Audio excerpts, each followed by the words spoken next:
There we go. Ah, no, go away. I'm excited to play this too. We've put it off long enough, I think. Although I had a blast playing Mecha Chameleon yesterday. I thought that was so fun.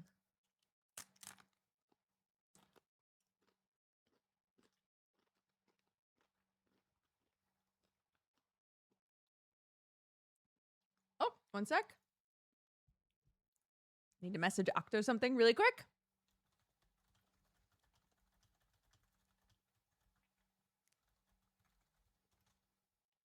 Okay. Fantastic. Welcome to the stream, guys. Happy Thursday. We've had sort of a one of those like sort of up in the air what's going on days. Some of you who were here yesterday will remember that I was like, I might be streaming at normal time, but I'm probably streaming in the evening. And now here I am. Reason being because Sam fucked up his back. So he was like, well, the event that I'm supposed to be going to isn't until tomorrow. So I think I'm just going to rest today and see if I can swap my flight to tomorrow. I was like, okay. So here I am. Oh.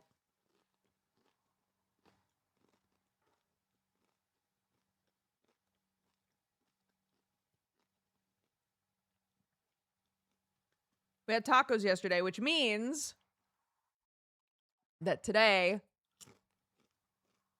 I threw all of the toppings leftovers into a big bowl for bean dip. It's my fave. I love it. Yeah. I think he just did something at the gym. That is the Sam way. It is the classic Sam. Oh, but sorry, going back to the tacos.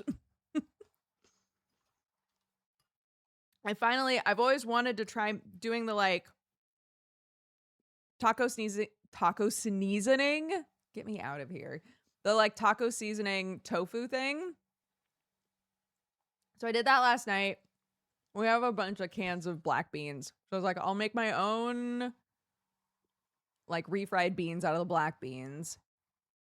And then I'm going to try that crispy tofu thing for like a meat, quote unquote.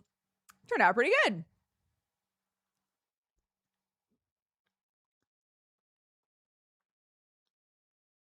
Like a fool, I bent over ever so slightly to pick something up. I should know I'm too old for that kind of mayhem. You just never know. Literally, you can go to bed and the next morning be like, oh my God, I can't move.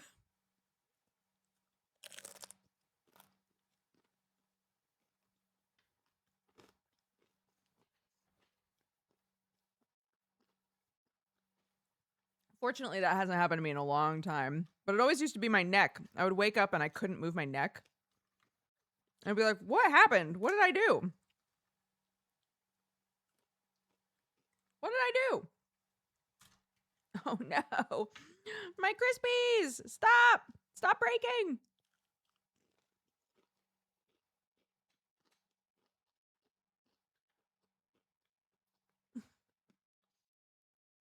Back in March, I broke a bone in my foot by standing up. What a time to be alive! Oh my God. My dad coughed slightly once and dislocated a rib. Our body truly just starts doing whatever the fuck it wants at a certain point.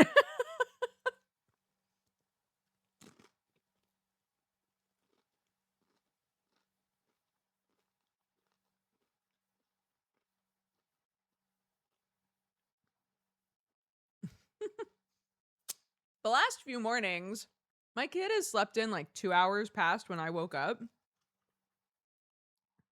And it's been pretty chill, right? Like I get up, I feed the animals, make a coffee, sit out on the porch. And then she kind of leisurely wakes up and then we have like a nice little morning. This morning was our standard fare instead, where she woke up at 5:30 and was like, "Mommy, what time is it?" I was like, "It's 5:30, man. I'm still sleeping." And she was like, "I'm so bored." She like grabbed her book and was reading next to me, but kept being like, "Mommy, let me read this part to you. This is so funny." And I was like, "Honey, please let me sleep."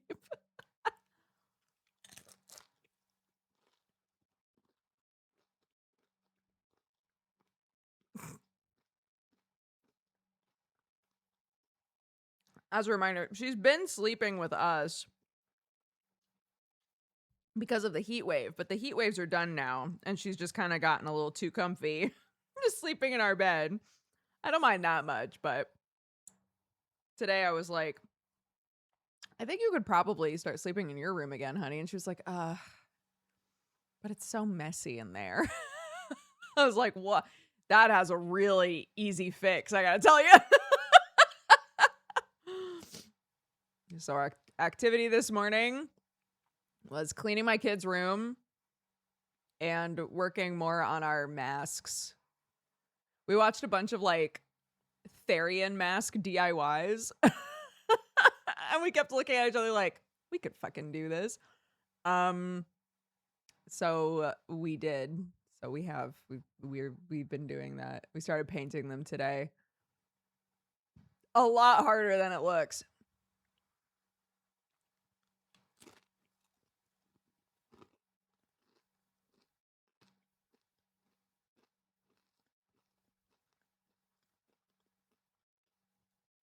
Yeah, they like start with the cat mask base and then you like sculpt features on top.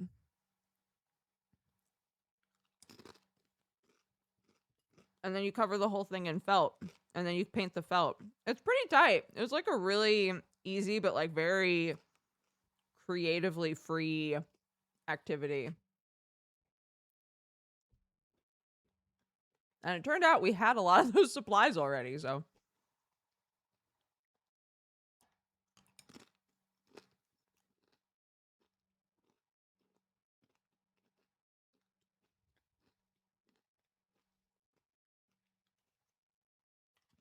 I hope you guys don't mind that I'm just like talking to you while I eat this food really quick. It means a much shorter break in the stream later because I won't be making food. Ah,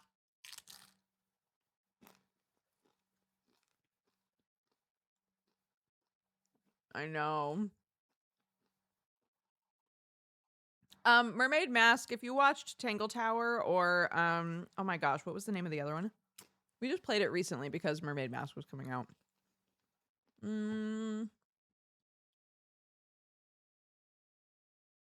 What was it called? What was it called? What was it called? What was it called? Oh my god. Secret of the Swamp. That's the one. It's the Detective Grimoire series, yeah, and they're really good. They're super fun. The other two were pretty short. I was looking at how long a lot of people spent in this game though, and it's like 12 to 15 hours generally. So I was like, "Ooh, it's nice and long." I'm excited.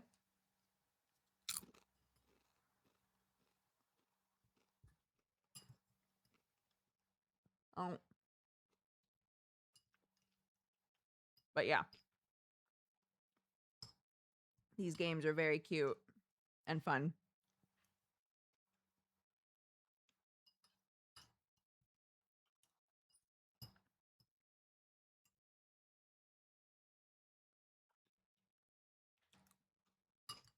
Oh my gosh, and everybody's about to go to Offkai. So my FOMO can truly hit.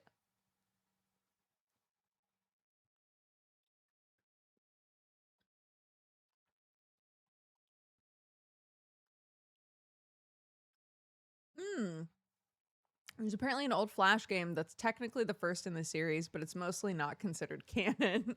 I see.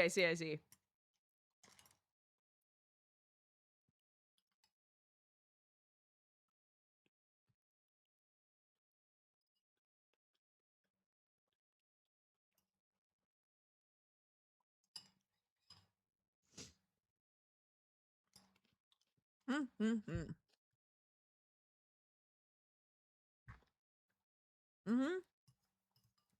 Yeah, the other two are really fun. I would definitely recommend them. And we played the demo for this one and loved it.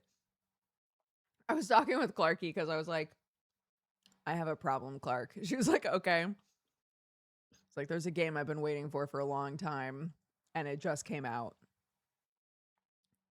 But I really want to play the Mermaid Mask. And the Mermaid Mask is the one that I was going to play today. Should I play the Mermaid Mask, the game that I told everybody I was going to play? Or should I play the game that just came out that I've been really excited for? And she was like, the Mermaid Mask. Because you told everyone you would play that. I was like, yes, correct. But Scarlet Deer Inn also just came out. And I was like, oh my God, I want to play that so bad too. But it's fine. It's not going anywhere. I bought both. So after Mermaid Mask, we can do Scarlet Deer Inn. Mm-hmm.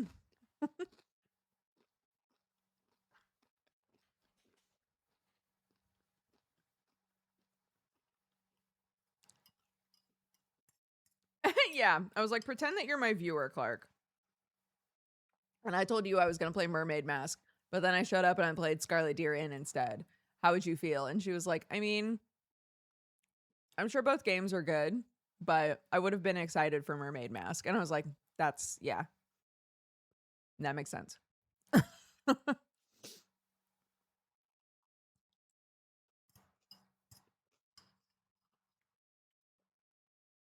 Okay, I finished it.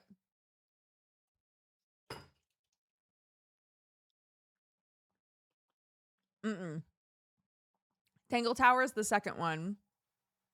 Secret of the Swamp is the first one.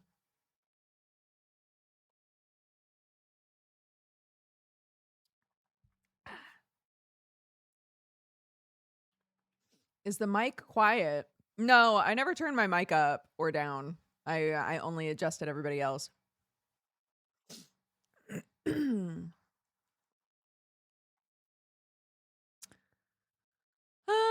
Okay. Let's get cracking. Let's play this. I'm excited. These games are so fun. Yay!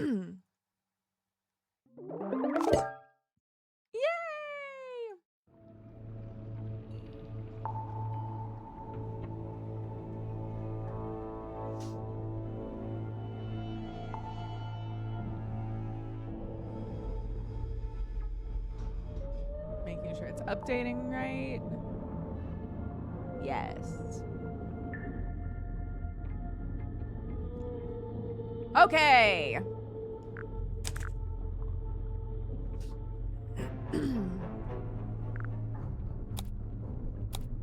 Map suggestions, clue suggestions, suspicion suggestions. I don't know what the difference is between those. I guess I'll leave them on for now. No, they are standalone mysteries. I played Tangle Tower before I played Secret of the Swamp, and I still had a great time and didn't feel like I was missing anything. Yeah.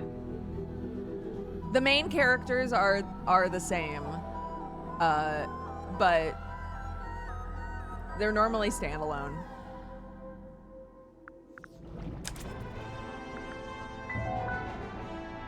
The beginning! Let's do this! This guy always reminds me of Octo. Drop what the stars are saying, earthly tether, slowly fraying, floating helpless from the worst of jealous hunger, selfish thirst. Take a moment, kneel and meet the flowers growing at your feet.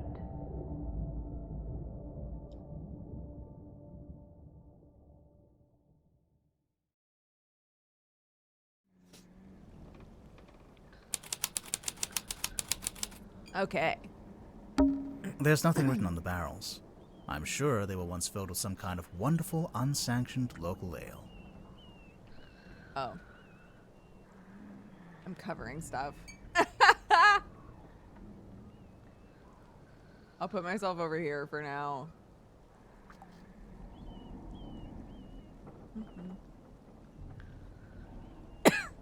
Okay. It's a painting of a sea serpent. Wait, is it a serpent if it has legs? What do you think, Sally? Ah, thanks for clearing that up. Fishing trips on board the Dearest Selena. I'm guessing that's the name of the ship. Enquire with Felicia Stonetop at the bar, or with Sylvia Seafoam at the harbor. A wooden carving of a fish skeleton. If the windows weren't boarded up, you'd be able to see it from outside. It's the case file, the reason we're here. It was left for us right here on the bar. A rugged, leather-bound folder. It was left on the bar of the Stonetop Inn. Open. A single handwritten letter and 2 photographs. For Detective Grimoire. Murder victim, Captain Magnus Mortuga, 39. Location Illusion Theater, Mortuga Submarine. Mortuga had locked himself in the room. It was later forced open and the body was discovered. Mortuga was found alone, laying on his back with a single cut across his throat. No bladed weapon of any kind was found in the room. The Illusion Theater is mostly empty, save for an ancient stone cauldron with a thick metal lid. The purpose of this cauldron is unknown. However, I am informed that it has never been unlocked before. It is now unlocked. It is now open. Signed, Captain Seafoam, captain of the Mortuga submarine. Captain Seafoam. As far as I know, that's who hired us. And who left the case file here in the inn. But where are they now? Where's anyone? Sally, what do you think? Great contribution. Ex-captain. His timeline. Okay. Great. It's some book Sally's been reading. She insisted that we bring it with us, although I'm not sure why. Hex of the Helmsman. A paperback novel belonging to Sally. It looks to be a nautical fantasy adventure. There's a photograph of a well-dressed man on the inside cover. Something terrible awaits you in the depths. Will you face it? He sees it in his dreams. He sees it when he closes his eyes. He cannot escape it, but what is it? Renowned helmsman Marcus Mordoom is a man with a singular purpose. He will not rest until he uncovers the truth of what's really hiding beneath the waves. Hailing from a small fishing town named Silkworm on Sea, J.D. Werman moved to the big city to write his first novel. It's that novel that's already carving him out of a place in the annals of history as Werman's mastery over the typewriter shines through in every beautifully crafted sentence. The only question I have is this: how can he possibly follow it up? For T.W. Ibis, for imparting upon me what it is to love the art of writing. Chapter 1, Larstatche. Marcus Mordoom tightened his grip on the wheel and stared out across the bleak horizon. On this morning, the familiar frigid air of the South Sea carried something more than salt spray as it whipped around his weathered face. On this morning, the familiar howling voice of the wind seemed to be in duet with a much grander voice, a voice that spoke in language that Mordoom could not understand. Not yet. Great. Hex of the Helmsman by J.D. Werman. Looks like Sally's read through it a couple of times already. I wonder what's so interesting about it. It's Sally. She's fast asleep. To be fair, it is 4 in the morning. I agreed to stay awake and see if anyone shows up. So far, nothing. I thought I heard something outside. Hello? Oh? Sally, wake up. We have to go. Why? Because there's an eerie green light trying to lure us outside. Oh, that's a pretty good reason. I'll get up. I think it's time to go outside. To move around, use the map button in the bottom left. Oh.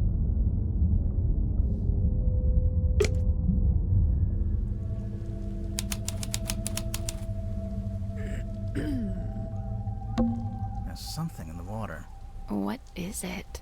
I don't know, but whatever it is the source of the green light. Another abandoned building. Mr. Grip's Emporium. What do you think they sell? Currently, nothing. Is that? A submarine. I think I can see someone standing on the deck. Maybe we should go take a look. Not yet. It's a billboard for a theater. Baroness Fortuna presents Fortuna Hall. Performing tonight, Waylon Wolf. Oh, tonight? Yeah, we didn't come all this way to go to the theater. Also, the sign is several years old. A large stone statue on top of the fountain. It looks like a fisherman wrestling with some kind of dragon. It says right here, the silkworm serpent. Thought I diagnosed you with have a nice day. Damn, Can't be a you serpent. got me. It has legs. Right? I think it's almost dawn. There's an old lighthouse up on the rock. Can we go up to the top? Do you have permission from the lighthouse keeper? No. Then no. All right. Time to go to the submarine. Oh, An old wooden boy with a face. an old wooden boy. I think I said this last time, but I don't think I've ever heard somebody pronounce it that way. A wooden boy.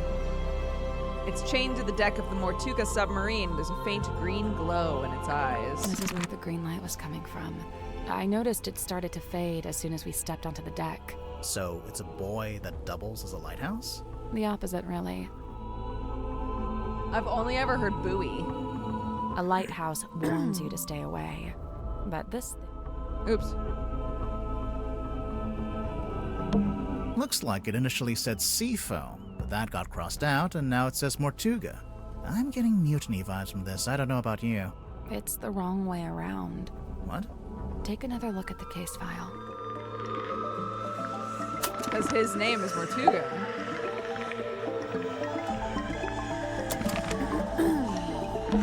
Looks like it initially said... It's the wrong way around. Take another look at the case file. Okay, how do I point that out?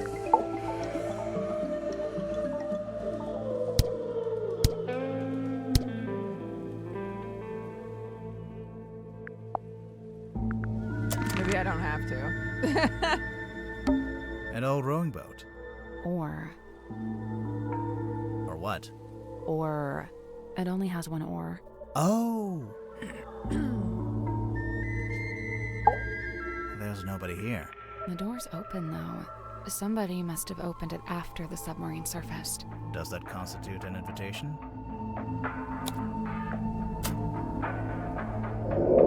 What did you say? Huh? I didn't understand what you said. I didn't say anything. Oh.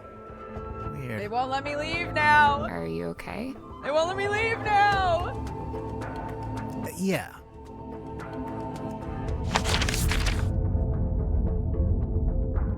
Oh, it will let me leave?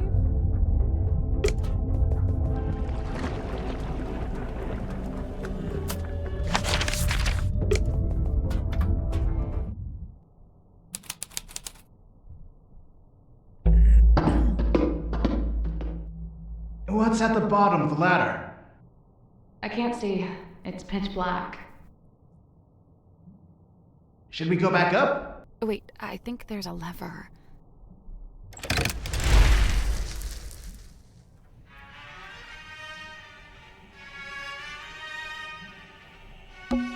Whoa. Did I say her? What is that? Her. A large painting of some unknown being, set in an ornate wooden frame. The brass plaque displays a single word, her. Unusually, it has been set directly onto the painting. I guess this is what lights up the room when you pull the switch. I wonder what they burned to make it pink. What's in the frames? They're just ocean landscapes. I cleaned the couch. What? If we end up having to stay the night. Sally, we are not staying overnight on the murder submarine. But I brought my toothbrush. It's like an old-fashioned drawing room. I don't see any drawings. It's short for withdrawing. As in, you withdraw there after dinner. I actually never knew that. I remember when she said that during the demo, and I was like, what? A glass of wine. Ominously left half finished. Maybe the wine was corked. Ominously corked. The candles are actually lit. Some of them, anyway. I'm guessing this place hasn't booked its quarterly fire safety inspection. I think this door leads into the control room. I want to go into the control room. Well, you can't. It's locked. Look through the window. It's taped up on the other side of the door. You don't need to come in here. The crime scene is 1 floor down at the very back of the submarine. Captain Seafoam. Thanks for the directions, I guess. Do you get the sense that the captain is hiding from us? Why would they do that? Yes, why would they do that? How strange. Wait, I didn't talk to her, like, directly. This is the weirdest submarine I've ever been on. And the first? And the first. All right, let's go. Let's go to the crime scene before we do anything else.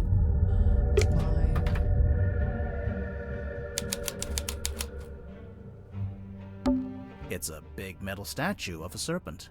There's a cabinet built into it, but I think it's locked.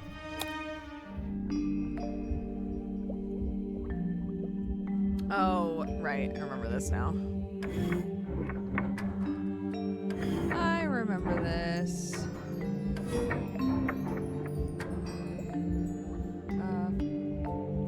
5, 6, 7, 8, 9.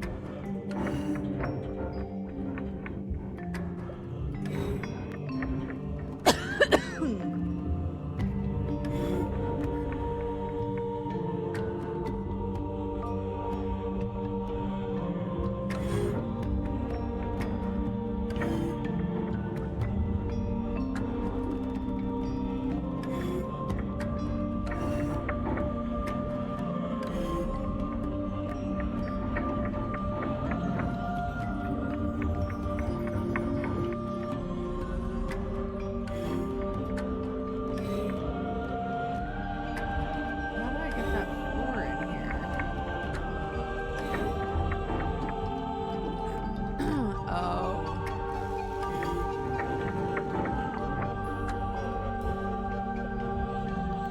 Three, 9. Yeah. That was right. I'm There we go. impressed. The little cabinet opened. Anything in there? A brown glass bottle containing 3 varieties of tablets.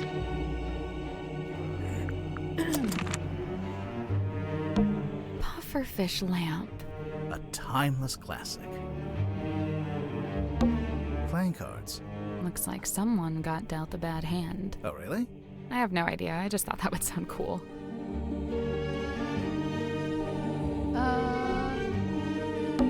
Hey, it's a kitchen. We didn't have one of those last time. What? Nothing.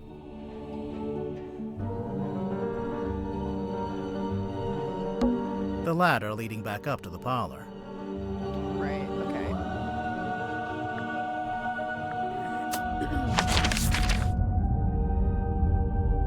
This is where we need to go, right?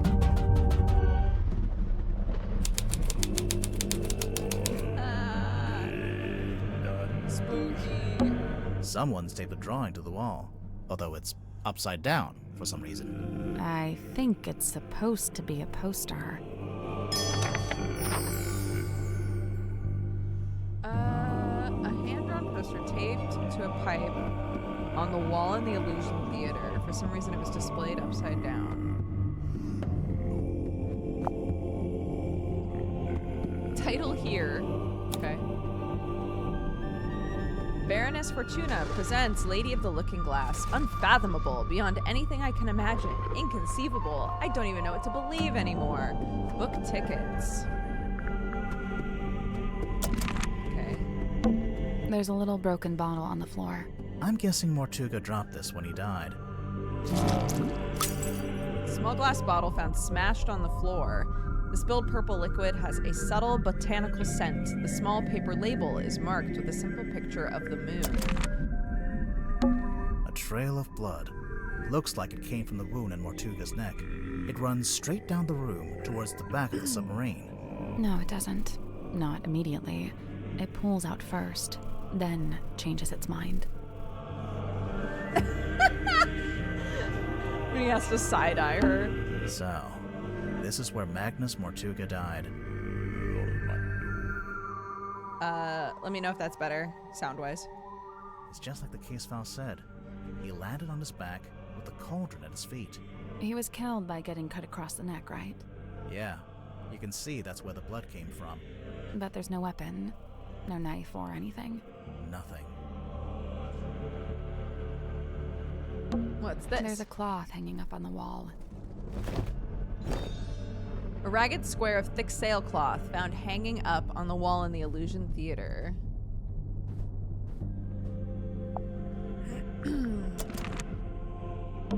Someone's hung up a banner with the words Illusion Theater painted on it. What's the illusion, I wonder? You know, I think this room's had some kind of rebranding. Rebranding from what? What was it before? Possibly nothing. A small room like this wouldn't normally have a name at all. This is the cauldron? Not quite what I was expecting. An ancient-looking stone cauldron found in the Illusion Theater in front of Mortuga's body. The glittering interior of the cauldron is marked with several deep scratches. The exterior is spotted with algae and barnacles.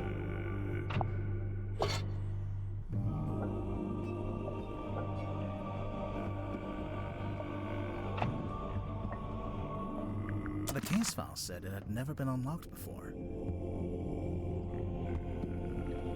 Oh, it was fine before. Oh, do you just want me to turn music down? I can do that. This place gives me the creeps. That cauldron especially. I keep staring into it like I'm going to see something, but it really does seem to be empty. To quote from the case file, Mortuga had locked himself in the room. It was later forced open, and the body was discovered.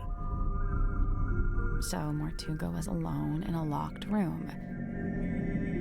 A very small locked room. There really isn't anywhere for a murderer to hide. I'm not so sure. I think there is a hiding place.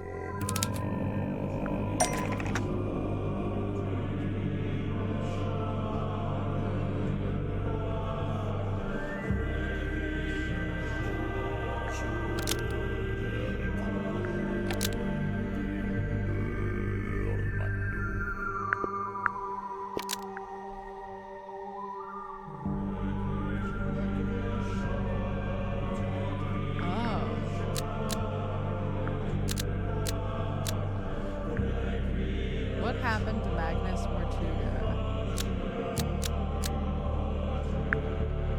This? Magnus Mortuga locked the cauldron and was killed by what was inside. Almost. Maybe just change one thing.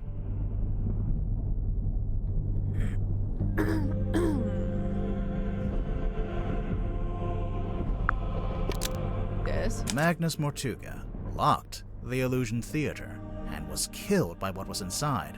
That's not right. Okay. Magnus Oh, Mortuga this. I see. unlocked the cauldron and was killed by what was inside. I really don't think a person would fit in that cauldron. And didn't they say it had never been unlocked before? If that's true, there couldn't have been anyone in there. Right, I agree. I don't think it was a person. Then what? I don't know. But you have to wonder why it was kept locked in the first place. I'm guessing there was something pretty bad in there. Look, Mortuga died from a cut across his neck, not from some vague paranormal entity. Unless you're suggesting it was a vague paranormal entity with a knife? Did you get a good look at the inside of the cauldron? There was something I noticed. The claw marks. The scratches scratch marks.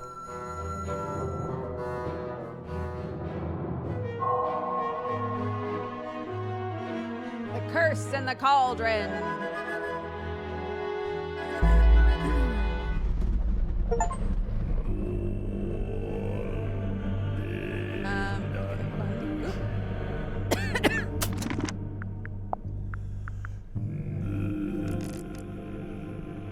Will that be better, do we think? There's a wooden panel on the wall here. Can you see anything through that little hole? No, it's too dark. It's a little window and looks out into the endless, dark void of the ocean. Why did you phrase it like that? I don't know. Okay. Well, that hole goes to this room. So what's in here?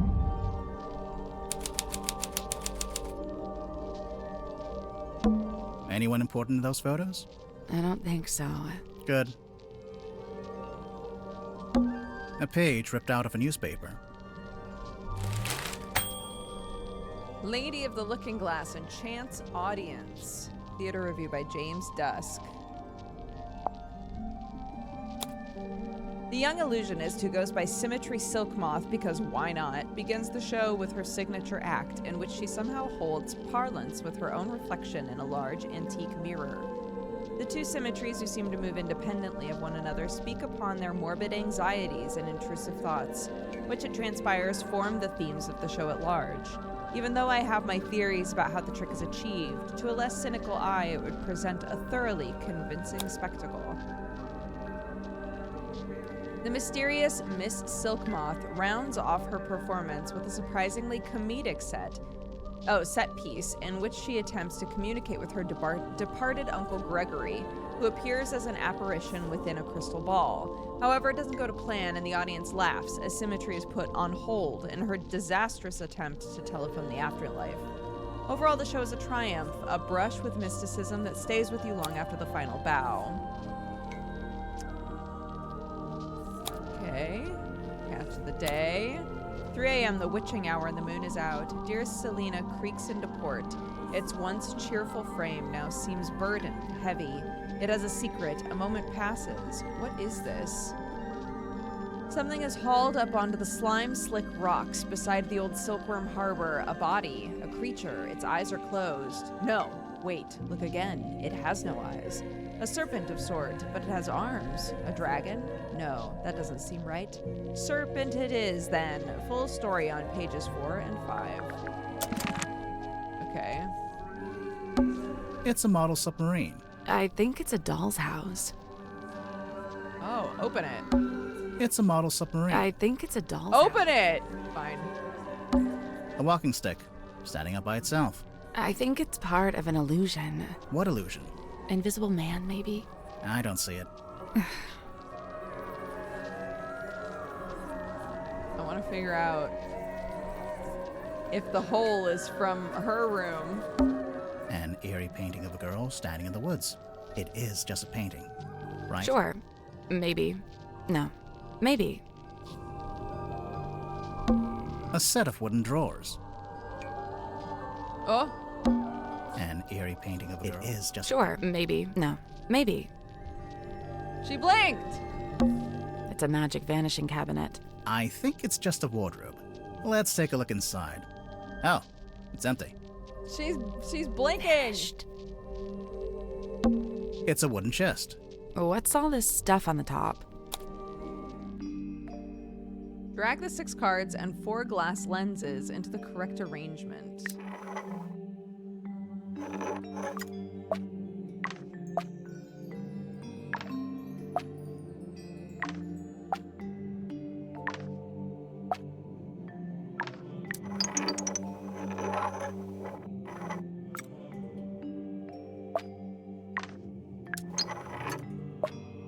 Oh. Jennifer and Margaret gaze jealously at Patricia, whose doll is neither too large nor too small.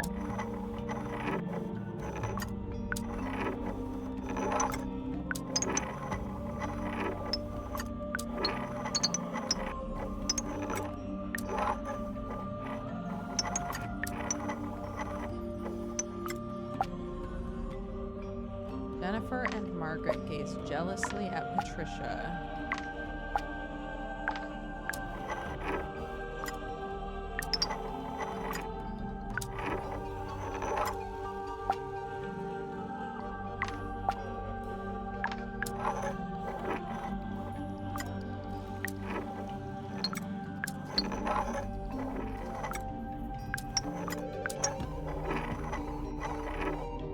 Okay.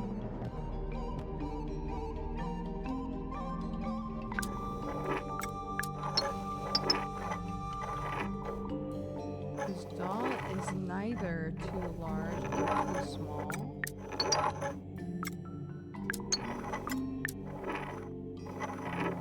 Oh, maybe we have to make one of theirs large and one of them small. Hey, I did it. Okay, cool. I'm impressed. It opened. What's in there? An eyeball? Strange glass eye found in the child's room. It smells musty and unpleasant.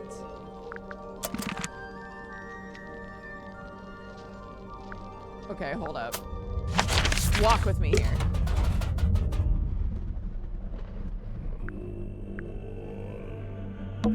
There's a wooden panel. Can you see anything? No, it's too dark.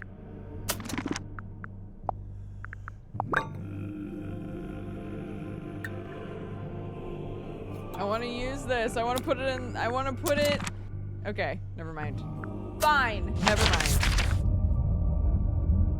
I actually don't want to.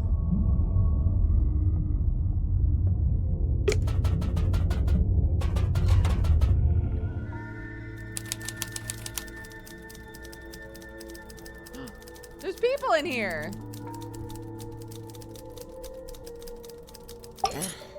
Sir, if you have a minute, I'm Detective Grimoire, and this is Sal. Two detectives, one short, one tall. Tried and true. Hey, I'm really not that much shorter than Grit. But which of you is the funny one? I'd say it goes back and forth. You still haven't told us who you are. The name's Werman. J.D. Werman. He's an author.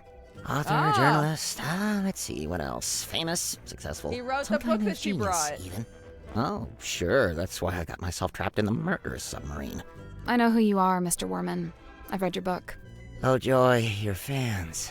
Of all the places. I never said I liked the book. Maybe I Damn, hated get it. him! There's no way you hated it.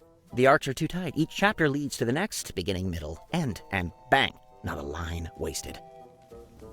Damn, he's right. Okay. So, Mr. Werman, you're a famous author. That's what they tell me. How did you end up on the submarine? I came of my own volition. Why? I wanted somewhere quiet to work on my next novel. Minimal distractions. Not saying it's worked, but You're writing a sequel? trying to. Trying to. Hang on. A sequel to what? Grimoire, are you not paying attention? Sequel to Hex of the Helmsman. Ah, there she is. Benefactor and burden both. Sally, how did you know to bring the book with you? Because Mr. Worman's local to the area. It says so right here.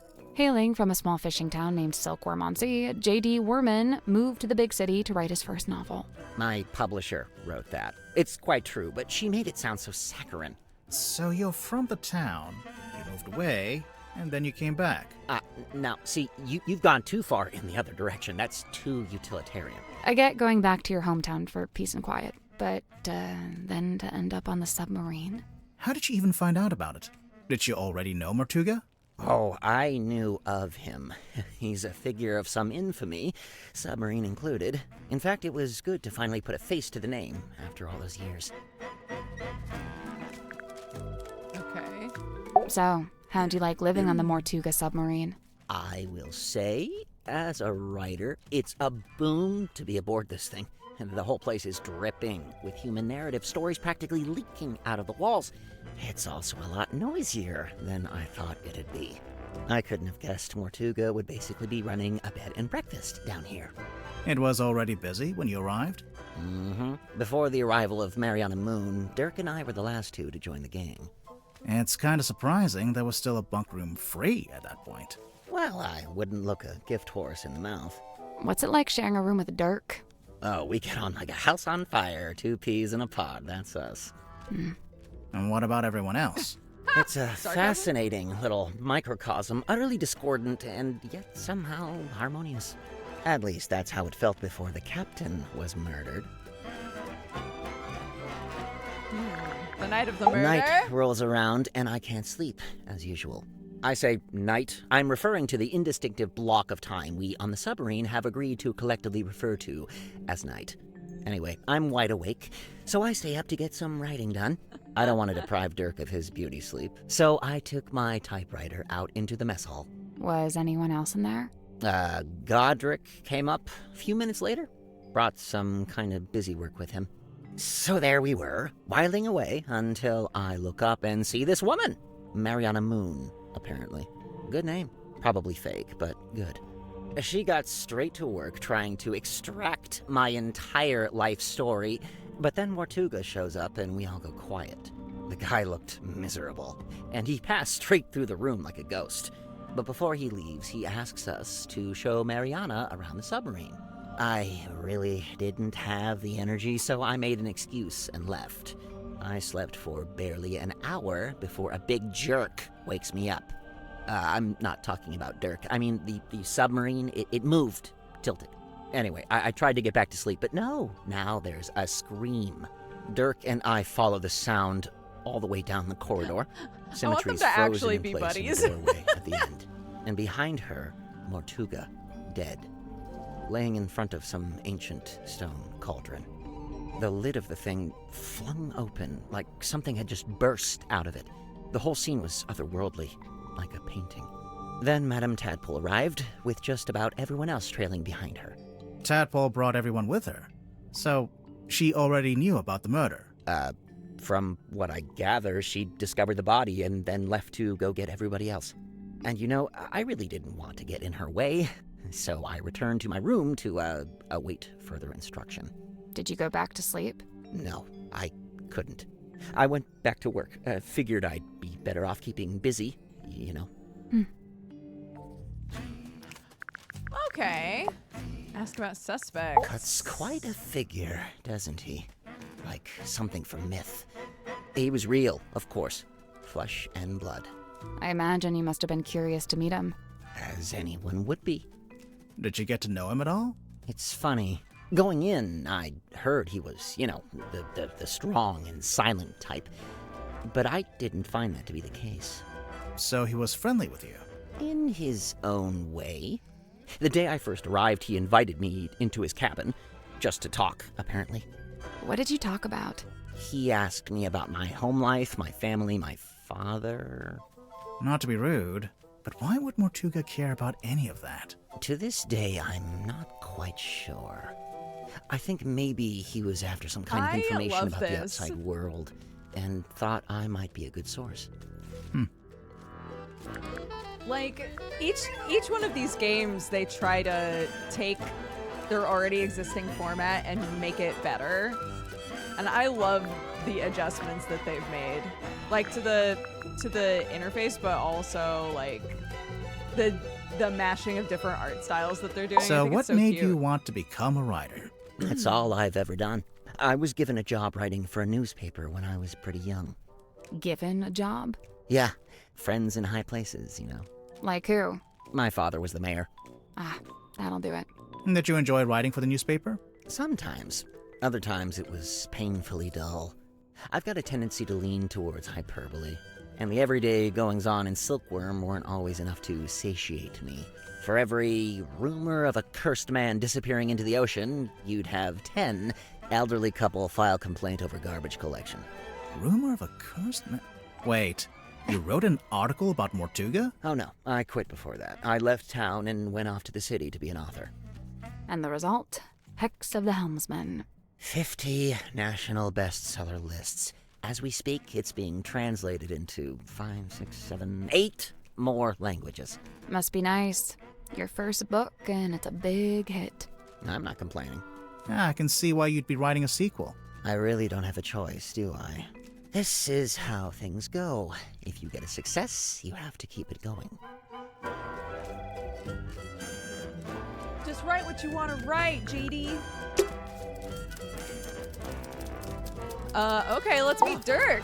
Hey, buddy. what's up? How's it going? It's going good. This dash I ass think. boy. Awesome. Yeah. I'm Dirk, by the way. Who are you guys? I'm Grimoire, and this is Sally. Oh, cool. So you're the detectives? Yeah, we're here to investigate the murder of Magnus Mortuga. Oh, yeah. It's a major bummer, honestly. He was a pretty stand-up guy. I mean, sure, kind of an oddball, but like in a good way, I mean, he was Dirk, you didn't tell us your surname. Oh, right. Sorry. Dirk Dansom, actor. So, yeah, anyway, hi, and what can I do for you folks? He's adorable. Can we keep him? No, you'd forget to feed him. I would, yeah. I love the character So, so Dirk, much. you're an actor. What kind? Oh, well, so for ages, I just did commercials, and then about a year ago, I finally got cast in a movie. Nice. Anything I've seen? Well, it's called Hex of the Helmsman. I played the helmsman. Marcus Mordoom? Oh, you've seen it? No, but I read the book. Oh, man, the book is gnarly. I mean, I'm not usually one for reading, but I actually finished it. Yeah, the whole thing. Congrats. The author's a stand-up dude, too. J.D. Worman. You know him? Well, yeah, he's sitting right over there. You should go talk to him. Super friendly, loves meeting new people. I bet. Was your movie a success, Dirk? Yeah, man, it's making megabucks. Are you going to make a sequel? Well, they want to move on that ASAP, but, we're not ready to start filming yet. And what? You're taking your vacation on a submarine while you wait? No, I'm just tagging along here with Worman. Yeah, he wanted to take a trip out here, and I figure, the more the merrier. Oh, so they came here together. Worman didn't say What do you that. make of the Mortuga submarine? Man, this place is wild. It's like something out of a weird old book. Nobody back home is going to believe any of it. How do you like living here? Honestly, mixed bag. So I love meeting all the weirdos that ended up down here. All kinds of people I'd normally never rub shoulders with, But man, is it dark. I mean, there's no sun, no day, no night. You barely even feel the time passing. Listen, if you're not careful, it'll get you. No, for real. You seem to be holding out. Ha, well, thanks. So far so good. How long has it been? Worman and I arrived a couple of weeks ago. We're the most recent arrivals, aside from Mariana. It's lucky they still had this room free. You ended up with pretty nice living quarters. I guess. I never really thought about it. Dirk, you're basically just a passenger, am I right? You don't have a job here on the submarine? Well, I set myself personal goals. Like what? Like, I was trying to find out everyone's birthday. I got Cynthia's, Grip's, Tadpole's. Oh man, that one took some doing. Yeah, she does not like to share personal info, let me tell you. Mortuga, though? Brick wall, dude. He would not give me the goods. All right, Dirk, what were I you got doing night woken of the up when murder? the submarine did a weird kind of movement, like a sudden tilt. It woke Worman up too. So yeah, we were both sitting there, awake, not sure what's going on. At some point, I got curious what time it was, so I looked at my watch. But as I was looking at it, it freaked out. Oh, the hands moving all over, like they were trying to point in all directions at once, if that makes any sense. Anyway, I didn't have any more time to think about it since then we heard this scream. Yeah, Worman and I left our room, went through the mess hall and towards the storeroom at the end. It was unlocked. Sim was standing in the doorway. Mortuga was on the floor, totally dead. I tried to help Sim, pull her Totally away. dead. Worman, though, he just stood there, staring, didn't look away once. It was like he was trying to commit it to memory or something. Although, I don't think he noticed the person outside. Sorry, what? Outside the submarine. Yeah, I saw someone swim down past the window. I couldn't tell who it was, though. Okay. What did you do next? I wasn't sure what to do, to be honest. Luckily, Tadpole showed up a short while later, and she kind of took charge. Grip and Cynthia showed up next, then Mariana, then Zephyr. Tadpole wanted to know what had happened, but nobody had any answers for her. It was bad vibes all around. Sim and Cynthia left first, then Worman, then me and Mariana. We left around the same time. So, yeah, I went back to my room. Werman was there already. He'd gone straight back to work. And, that's all I got. Can I stop talking now? Yeah, babe. Except, no, you cannot. Werman's my good buddy. Yeah, he's like the cranky older brother I never had. How did They're you become actually friends? I Oh, love it was mandated by the film studio. What? Well, I played the lead in the movie version of Werman's book, so the studio figured we needed to be friends. And now he's writing his next book, a sequel. Yeah, dude, Hex of the Helmsman 2, The Revenge Unleashed. Or whatever. I don't think he actually has a title for it yet, or a story outline, or actually anything. I kind of feel bad for him, honestly. It's a lot of pressure, you know? Dirk, your work and Werman's work, they're kind of intertwined, aren't they? How do you mean? You can't make your next movie until Werman's written his next book. Oh, sure. I mean, that's true, I guess. Interesting. Listen, I heard the dude died because of a curse. Is that true? No, there's no evidence of a curse. Oh, still. Did you get to know Mortuga before he died? Man, I tried. Dude was not much for conversation.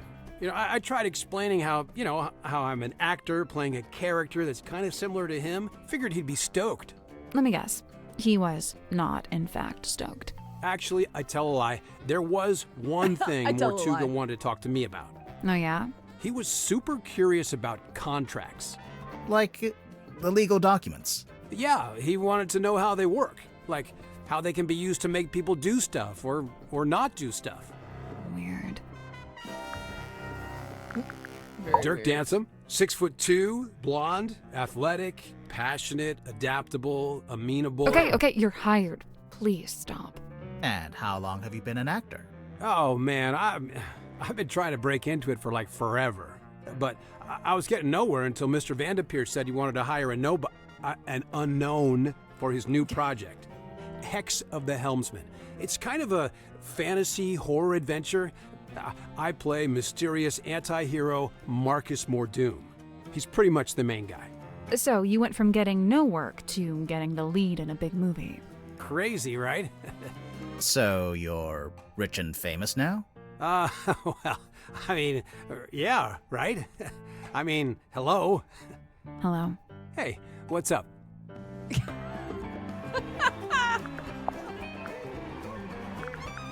Someone lose an eye? It's not real. Oh. It's got a weird smell. So? So maybe try asking Mariana about it. She's got a wicked sense of smell, like a dog. I'm serious. Hey, the guy who wrote this review has the same name as As who? I'm not sure if I'm allowed to say. Huh? Man, Mortuga really was an odd duck, wasn't he? I mean, who owns something like this? What's it even for? It used to be locked, so I think he kept something inside it. Oh, what? And it got stolen? The thing? Whatever it was? Maybe, yeah. Whoa. I wonder where it is now. Whoa. Hard to say, since we don't know what we're looking for. But somewhere on the submarine, I guess. Not necessarily. Someone could have thrown it into the ocean. Oh, great. What's the deal with those holes along the sides? They're from when it was a sail. Why would a submarine need a sail? Oh my god. Dirk. Asking good questions. Someone dropped their perfume? Bummer, that stuff can get expensive. Huh. Who's that little Grim Reaper guy in the drawing? I'm not sure. You recognize it? It does seem kind of familiar for some reason. Oh, you found my tablets. What are they? Vitamin D, all 3 types. That's the one you get from sunlight. Yeah, I gotta take it while I'm down here, since I'm not getting natural light, you know? How come you left them in the mess hall? I figured the others might benefit from them. Not sure I had any takers, though. Her. Huh. Deliberately vague title. Love it. I've seen this chained up on the foredeck. It's kind of intimidating, huh? It's a boy. For real? Huh. It has long hair, so I always figured it was a girl. Here we go, Dirk. Dirk also has never heard anybody call it a boy. I'm in good company.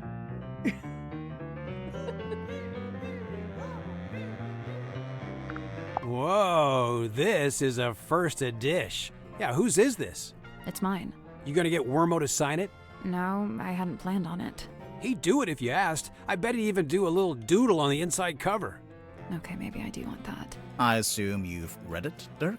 Of course, dude. First thing I did when I landed the part in the movie.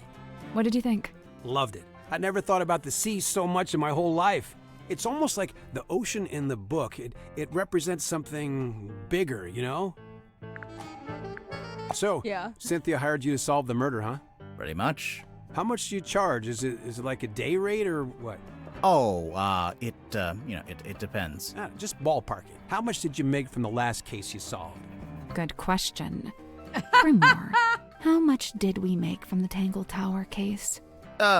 Well, extenuating circumstances, being what they were. You never secured the payment, huh?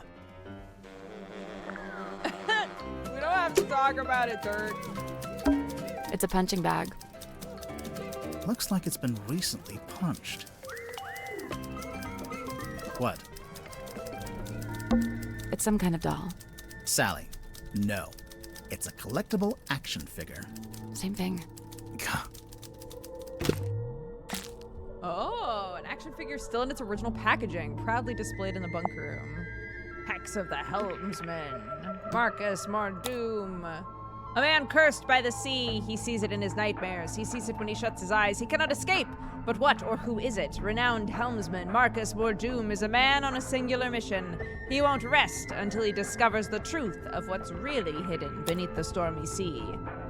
Felicia Bonetop, Marcus Mordoom, and the Devil of the Deep. Oh, the Devil of the Deep is who is in the mirror. The enigmatic sea captain includes ship's compass and treasure map.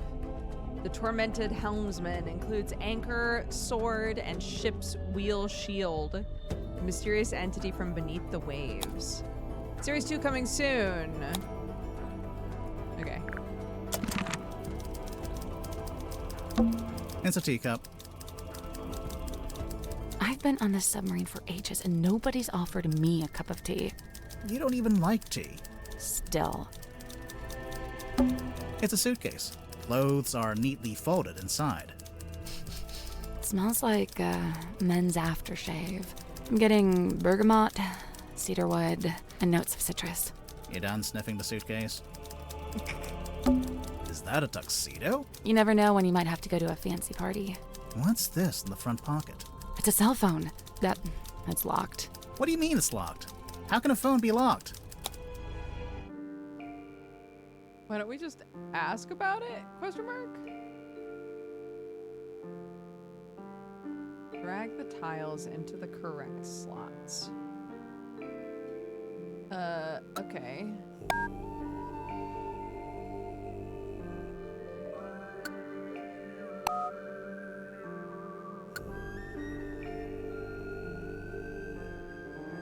Oh.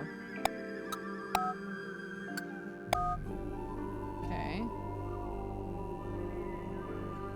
And then...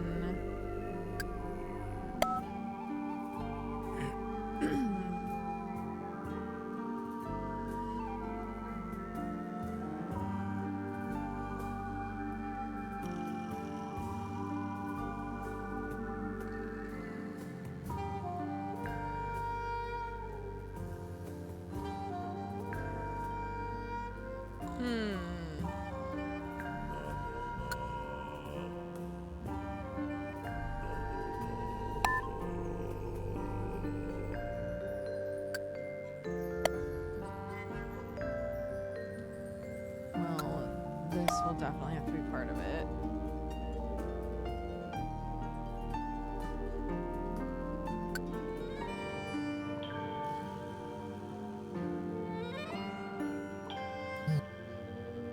Oops.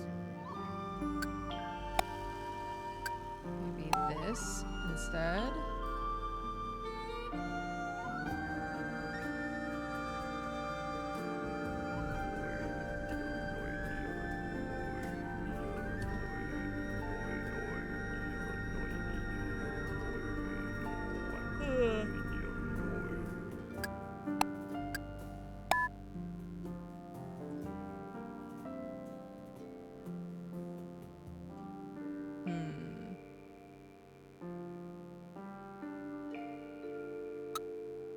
that do it? Yeah. Okay.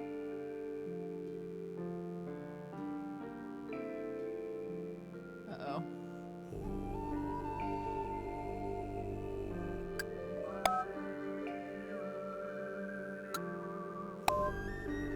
Uh-oh. Yeah, we're missing this bit.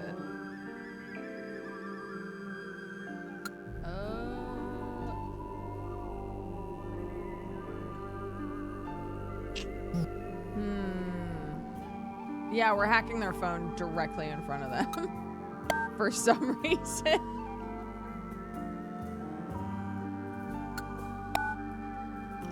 Oops, no.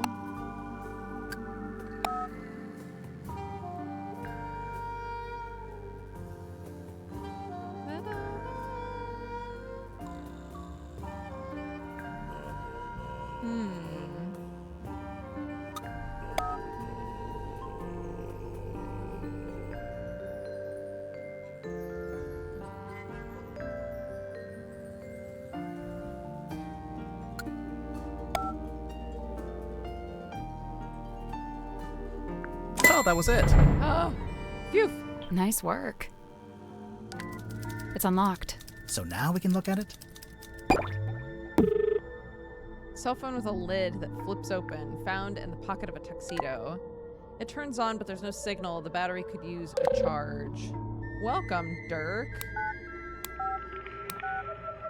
Holly, Marsha, Big Real Steven, Daisy, Janelle, Lawyer Woodrow, Mom, Vandepier, and Warman at the office. The offer's still on the table, $500,000 with no multi-picture deal. Sci-fi, lasers, explosions, it's gonna be big. Call me. Hi Dirk, my name is Jimmy. I'm a big fan. I have lots of ideas for movies you could do, and you can use them for free. Please put me in the credits. Thanks. Okay, please write me back. Hey Dansome, where did you run off to? They said you went on a work trip. What the fuck? Thanks for inviting me. Steve admitted he's emailed you again. This is a reminder you are not free to take his offer. All in good time. He's still struggling. He keeps writing the first chapter over and over. I'll let you know if there's any progress. Remember, we need several new characters, lots of action. Tell him to go big with drama, romance, and sword fights. He's writing something, but I don't think it's going very well. He seems easily distracted. He's still struggling. He keeps... Oh, same. 2 outgoing calls to the same person. 202-555. Lawyer Woodrow. Interesting. Hi.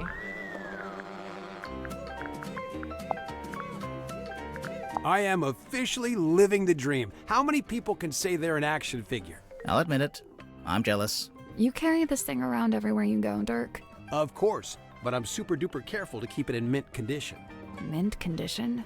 I really wouldn't say. Yeah, they told me if I leave it in the box, it'll be worth way more in the future. Yeah, do you have the whole set? Looks like there are 2 other figures in the series. Oh no, they only gave me this one. My co-star Julie has the other 2. Okay. This is yours, Dirk? We literally found it in the pocket of your tuxedo.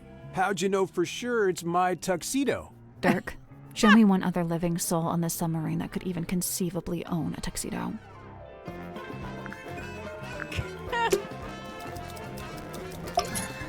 All right, we're still stuck in this room. We have to go over all the clues with him. I see you met Dirk. How do you know him? He's the actor they found who played the lead in the adaptation of my book. Did you not get a say in that? Oh no, that's several notches above my pay grade. It's all decided by the executives over at Wit and Whimsy. Sure, they keep me around as consultant, but I found that to be a pretty hollow title. Do you think he's a good actor, at least? Dirk? Uh-oh. He was a good fit for the kind of film they ended up making. How's that? So, how come you 2 traveled to the submarine together? I traveled to the submarine. Dirk's just taken to following me around for some reason. Maybe he just wants to be your friend. He's got plenty of friends back home. Okay. Let's go through all of these, and then I'm gonna grab a drink super Let's fast. have a look. Murder victim locked himself in the room. Body discovered. No weapon found. Cauldron open for the first time. Yeah, nice. Just enough information to hook you without giving too much away. Cynthia knows what she's doing. So, you've read it, Sally, but Grimoire hasn't? Nope. What's it about? I'd really rather not reduce it to a single sentence. It's about a guy named Marcus Mordoom looking for something called the Devil of the Deep. Does he find it? I just think it'd be better if you took the time. Yeah, kind of. It gets a little abstract towards the end. So what? It's just Marcus Mordoom on a ship, and that's it? We're talking about several themes carefully laid on top of each other. It's also a love story. Marcus is in love with a woman named Belicia. She's his captain. I don't see her on the cover. Really, all the nuance is lost if we just... No, she's there. Kind of. Like I said, it gets abstract. I'll take your word for it. If you'd like to read it, I have a spare copy you can... Nah, that's okay. No time. I tried asking Mortuga what this was. No luck. He just said it was something he'd picked up on his travels. Picked up where? Floating somewhere in the middle of the ocean? Yeah. I assume so. Have you ever seen this painting before? Before the submarine, I mean. Yeah, it used to hang in the Stone Top Inn, for a little while, at least. Really? Seems like it would scare away all the customers. Nah, old sailor types love stuff like this. It's a conversation piece, isn't it?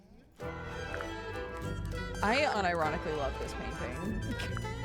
I would love an ominous painting that just has a bronzed title that says her on it. How I wish I'd remembered to bring painkillers. Are any of these painkillers? Unfortunately, no. They're just supplements. And nice, harmless, organic ones, too. They wouldn't even take the edge off a headache. Great pull quotes. That's some strong marketing for a small-town theater. Did you ever see the show? Yeah, I did, as part of my old newspaper job. Why is it called Lady of the Looking Glass? The central trick was Symmetry talking to herself in a mirror, only sometimes the reflection didn't move with her. How did she do it? My guess is the mirror can switch between being reflective and being see-through glass. You know, looking through to a second Symmetry on the other side. An identical twin, maybe? Probably just a very good dummy. Picture of a moon. Tried asking Mariana Moon? Wow, never would have thought of that. Occam's razor, my dear. Who? I don't think we've met him yet. Oh no. The Stargazing Girl. Sounds like a good title for something. Like a book? Or a film? A one-woman play, surely. It's a strong image. The ancient cauldron opened for the very first time. It can't be the very first time. Someone must have opened it before. Semantics. So, what do you think was inside? Does it matter? I'm pretty sure it does. It might explain how or why Mortuga died. True. The murder weapon, maybe? Like a knife? Sure, why not? It would explain the scratches on the inside, after all. I guess. Now this is a throwback. I cut my teeth writing local interest stories like this. You wrote this? The review of Sim's old magic show? I did. But it says Theater Review by James Dusk. Oh, wait. And she finally JD. works out what the JD stands for in JD Werman. Sorry, your name is James Dusk? And you changed it? What's this? World's smallest piggy bank? What? It's not a piggy bank, is it? Well, it's got a slot and there's something in there. I thought maybe it was a penny. There's something in I noticed on the there. back of the box it says, Series 2 coming soon. Look out for Hex of the Helmsman 2, only in theaters. Kinda presumptuous, isn't it? Considering you haven't even written the book yet. Thank you. That's what I said. I raised a fuss about it at the time. My objections fell on deaf ears, as usual. Why are they so keen to make a second movie, anyway? What else? Money. Oh, I can't stand these things. A procrastinator's worst nightmare.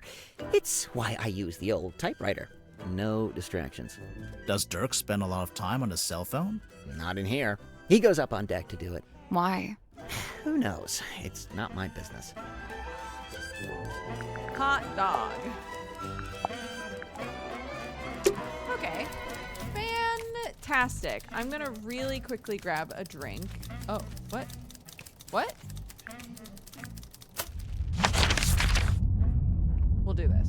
I'm gonna, all right. The boys. Oh. Locked.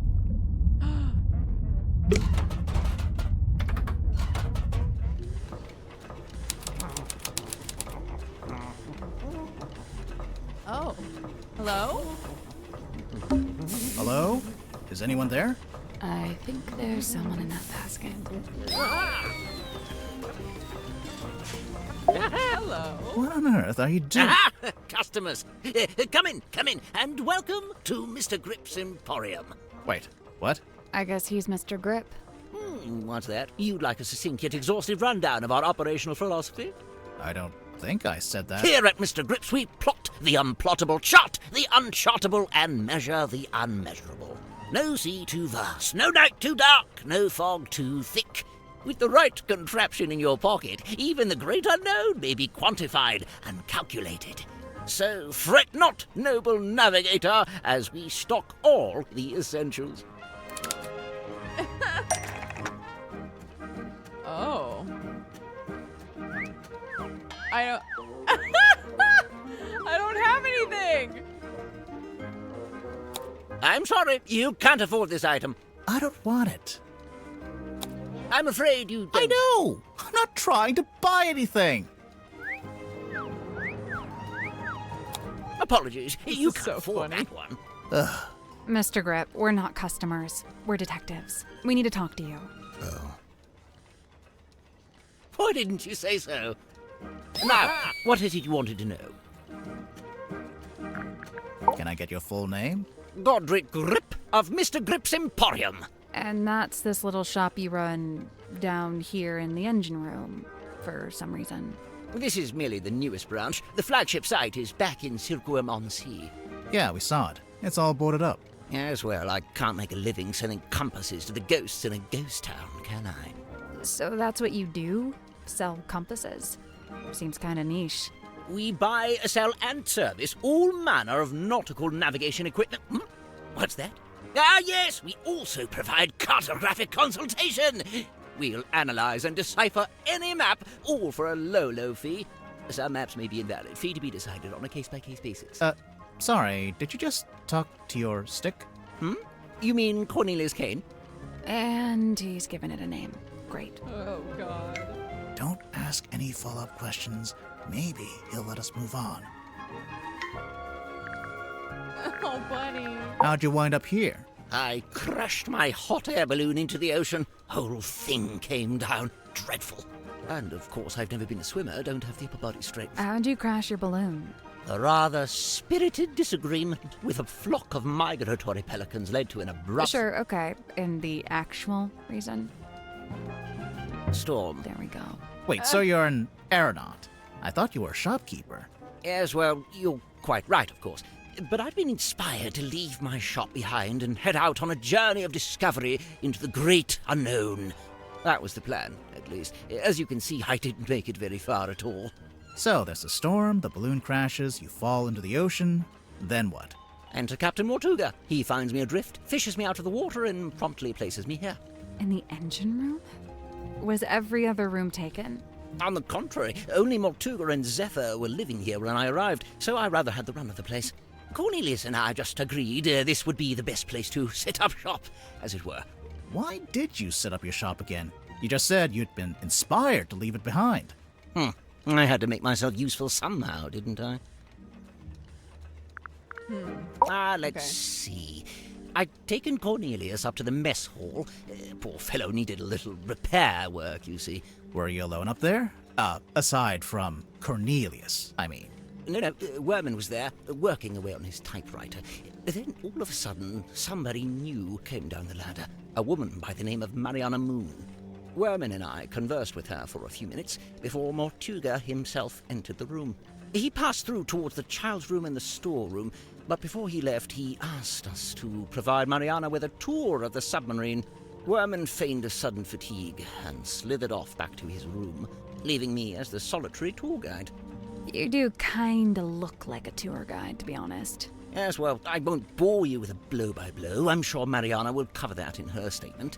Suffice it to say, we ended up in the bilge at the very back of the submarine. And there we were, standing in the dark, when all of a sudden, a voice echoed down from above. Mortuga's voice? No, a young woman's, possibly two different women. The voices were followed by the sound of a blade, and finally a dull thud, like something hitting the ground. Sounds like a murder to me. What did Mariana make of all this? Well, apparently satisfied by our impromptu eavesdropping session, she made her farewells and left. You didn't go with her? No, I stayed a little longer. Did you hear any other weird noises? I did. First, the sound of the storeroom door wrenching open and then closing again. Secondly, some kind of short, heavy scrape, mechanical. And finally, a dull thud, like something hitting the ground. Sorry, again? How many murders were there? I didn't really know what to do with myself after that, but an unexpected lurch of the submarine caused me to very nearly topple over into the bilge water. So I decided to take my leave and return to the safety of my engine room. You didn't want to go upstairs and see what was going on? I certainly thought about it. Ultimately, I think it came down to cowardice on my part. You didn't want to run into the murderer. So, let's see. I was sat there, feeling rather pathetic, when Cynthia appeared in my doorway. What did she want? Well, she had a compass she wanted me to fix. I agreed to take a look at it for her. But that wasn't the end of it. She then told me she'd been asked to bring me upstairs, along with everyone else. And so, after fetching Mariana from next door, the three of us went up to the storeroom. I saw Mortuga's body laying on the floor, saw the cut across his neck. The cowardice I'd felt before, compounded. Tadpole spoke to the room. She wanted a confession, or even just an explanation. It goes without saying that nobody was willing to offer one. Really, that's the end of it. After that, several things happened very quickly. Cynthia became captain, decided to bring in a detective. You two arrived, and here we are. Right. Okay. I noticed Dirk seems to be trying to tell Worman what to write in his book. Is he just trying to make sure Worman gets it done? Or is he trying to get him to write it in a certain way? A little of both, I'd wager. Maybe he's in league with Worman's publisher. Dirk? That can't be right. If I recall correctly, he told me he worked for something called, Oh yes, thank you, Cornelius. Wit and Whimsy, that was it. But I'm not sure what It's a movie production company. It's owned by Vincent Van de Peer. He's a director and producer. Well, someone's well informed. Vincent once went location scouting in the swamp where I worked as a gift shop sales clerk. Ah, of course. Oh, shit! That's really funny, actually. I forgot that was the same guy. I never got the details out of either of them, so I can't confirm this. But I believe Worman was invited onto the submarine by Mortuga himself. Really? Why? It's very strange. I can't for the life of me imagine why Mortuga would bring a journalist on board. Worman's an author, not a journalist. Ah, well, he used to be a journalist. He wrote for the local newspaper. And I will say he doesn't seem to have lost the instinct to always be on the lookout for a story. He lived and worked in the inn opposite my emporium. I'd see him when I offered my custom at the inn, and in return, he'd come by my shop. As a sailor, Mortuga shared in my interest of nautical navigation. He even hired me for a job once. Did he tell you he was planning to go live on a submarine?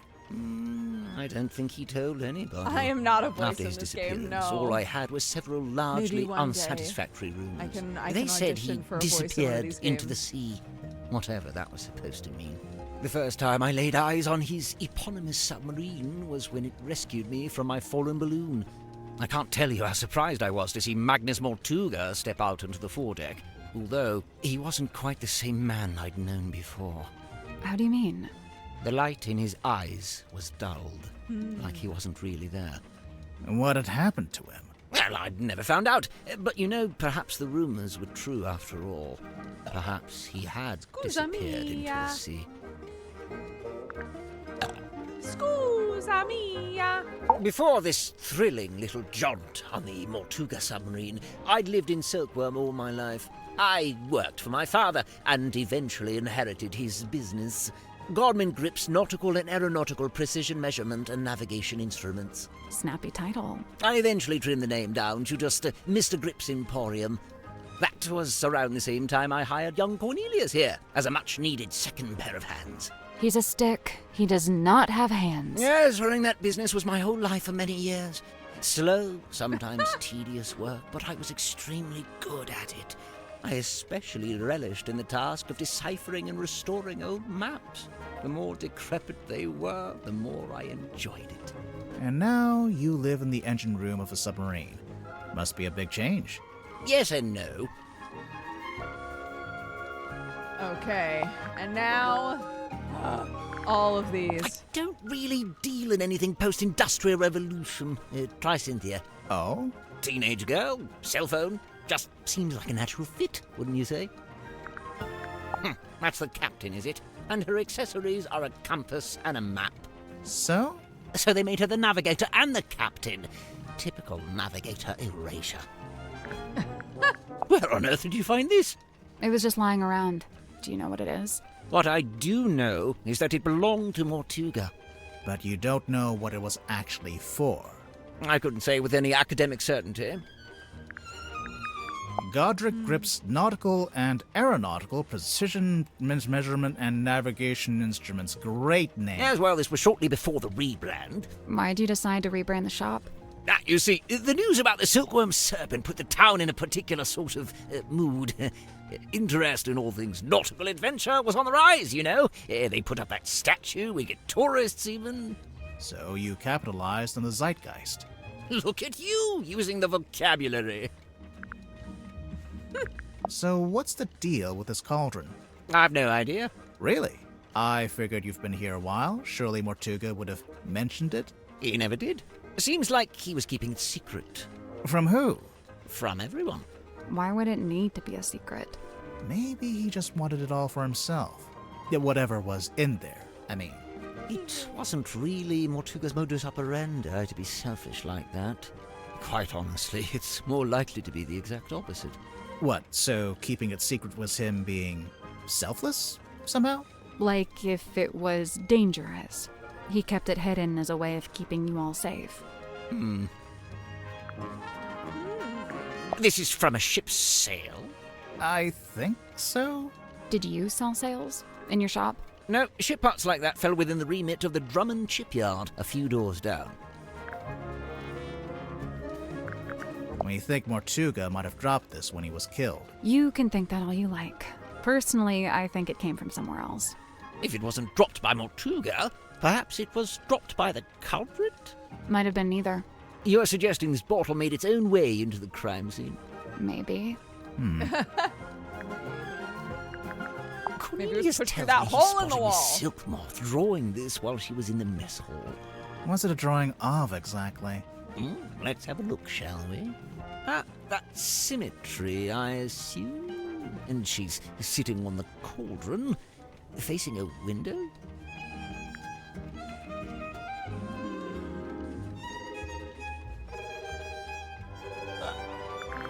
Is that a Adjusting my sun? shirt. Probably.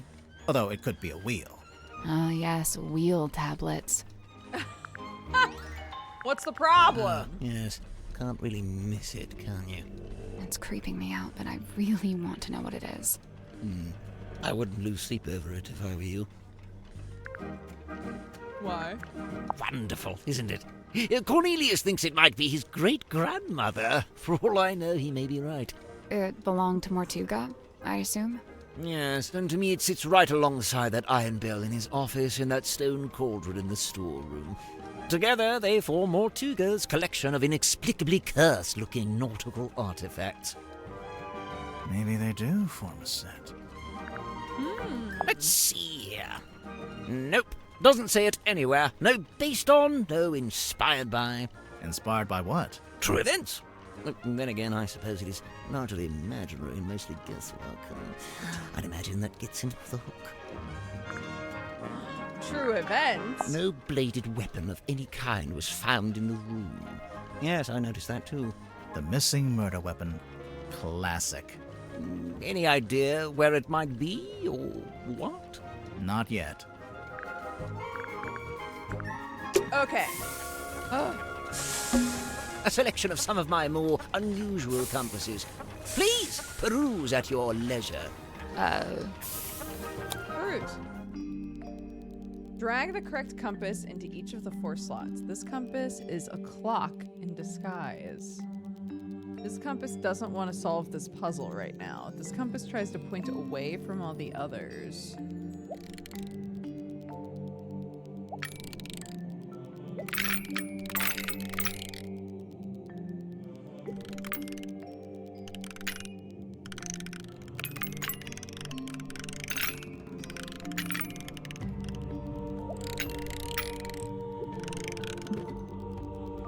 This compass is a clock in disguise.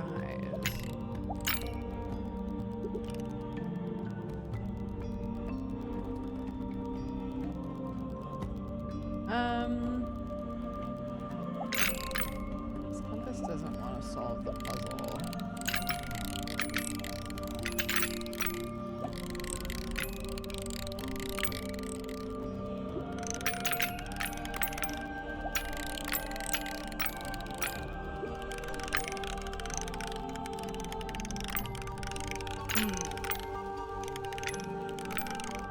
What are you pointing at?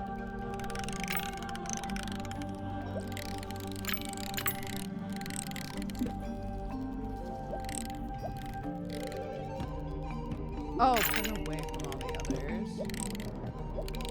This compass tries to point at the others.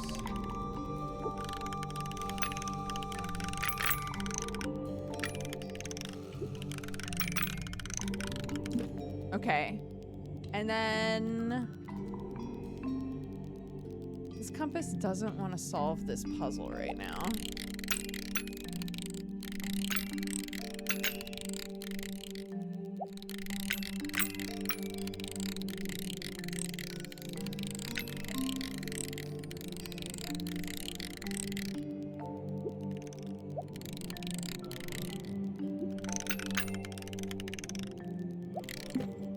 That's the one. Oh, Good job.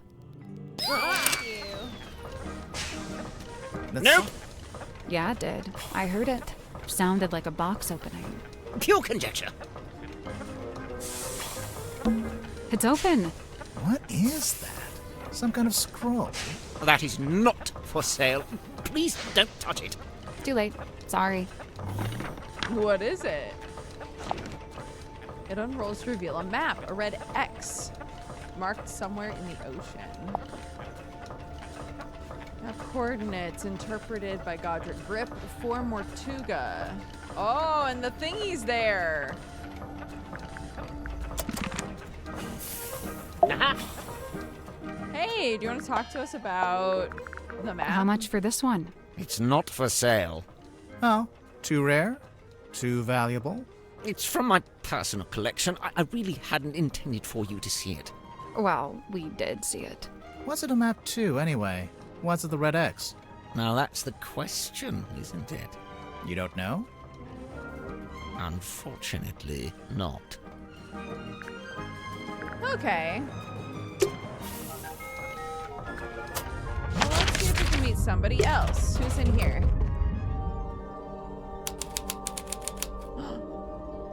Mariana Moon? It's a big traveler's backpack. It smells like soil and grass. When you're done smelling it, there's something in the pouch I think we should take a look at. Oh, a parchment found in the cargo hold has been folded up and tied with string. Silkermon Sea. Stone Tap Inn, Fortuna Hall, Governor's Manor, Town Hall, Spectator.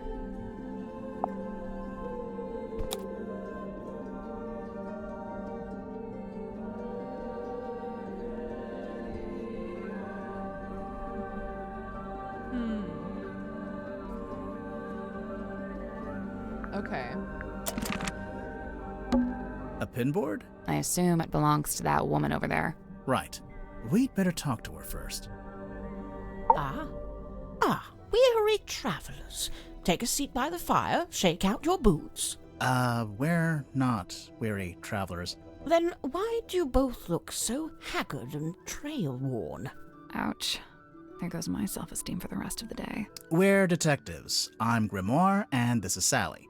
We're here investigating the murder of Magnus Mortuga, your previous captain. My captain? Never. My captain is the moonlight as it shimmers across the lake. My captain is the wind as it whispers through the valley. Who is this woman? No idea. I kind of like her, though. My name is Moon. Mariana Moon. Aha. And what do you do? I do not do. I simply am. She's a little koala and she runs a theater. So, what, you're just some random traveler? A traveler, yes, but random, never. I'm here because I chose to be. I've been searching for the Mortuga submarine for some time, you know. How come? Was that? How come? This thing is the motherlode. The motherlode of what? Of whispered half-truth, of murky rumor, of stories unspoken. No, like urban myths and stuff. Right. Urban myths and stuff. So you're a historian. Historian, storyteller, rambler, ambler, fireside gambler. How long have you been here? Well, let's Oh, they just see. cut people off. Like, I okay, arrived yeah, a we few get it. hours before the captain was murdered. Oh, dang. Really? Quite the story, isn't it? But you're just on the submarine because you find it interesting. Would that be such a crime? No. Murder's a crime, though, pretty sure. A merciless wind rattles the rotting wood of the old silkworm harbour. The shadow of a vessel lurking low in the night-black water. A mysterious stranger steps onto her foredeck. Cloaked in darkness, she slips inside the submarine. Who is she? What is her dark purpose? It's you. We get it. A mysterious stranger, I said. She descends into an ornate parlour, empty, save for a lone figure standing by the fire. So, not empty. He turns, his face still half hidden in flickering shadow. It is Captain Magnus Mortuga. They just won't let her be mysterious. She just wants to be mysterious and cool, and they won't let her. What was he like? Nice guy. Stoic, but polite. Kind. He tells me to wait in the control room and then disappears off towards the back of the ship. After a little while, he comes back. But now, he's a slightly different man. What do you mean? The light is gone from his eyes. He seems sad, angry. He avoids my gaze as he crosses the room to take hold of the wheel. He tells me to head down the ladder towards the mess hall. Doing so, I encounter two gentlemen named Mr. Worman and Mr. Grip. Neither of them look like sailors, so I know they can't be crew. I assume they must be guests like me. And true enough, it transpires that Mr. Worman is a writer and Mr. Grip is, some kind of watch repairman. Captain Mortuga reappears, descending the ladder. He asks the two men to show me around the submarine and introduce me to the others. Then he disappears through the rear corridor. It's the last time I see him alive. Mr. Worman apologizes, explains he's too tired, and leaves through the opposite corridor. Mr. Grip, unable to come up with such an excuse, agrees to show me around. Now, I wrote this down in my diary, so I may as well let you read it. Yeah, what's in your diary, girl? Imagine my excitement to finally get a good look around the Mortuga submarine. I was even given a tour by one of Mortuga's subordinates, a Mr. Godric Grip. Okay. We began by visiting a bizarre laboratory known as the Dream Chamber.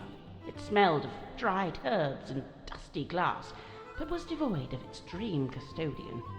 An early disappointment, the captain's cabin was locked. Mr. Grip explained how Captain Mortuga mostly keeps this room locked when it's not in use. We climbed down into the living quarters, where a pair of bunk rooms sat at the end of a corridor. The first smelled of crane dust and unwatered flowers. A young woman was laying in her bed, poring over an old document. She hastily hid the document away and introduced herself as Miss Cynthia Seafoam, a name to remember, dear reader, as she will shortly become quite important. The second bunk room smelled of aftershave and desperation. The two men within, Mr. James Werman and Mr. Dirk Dansom, both appeared to be asleep, so we decided not to intrude.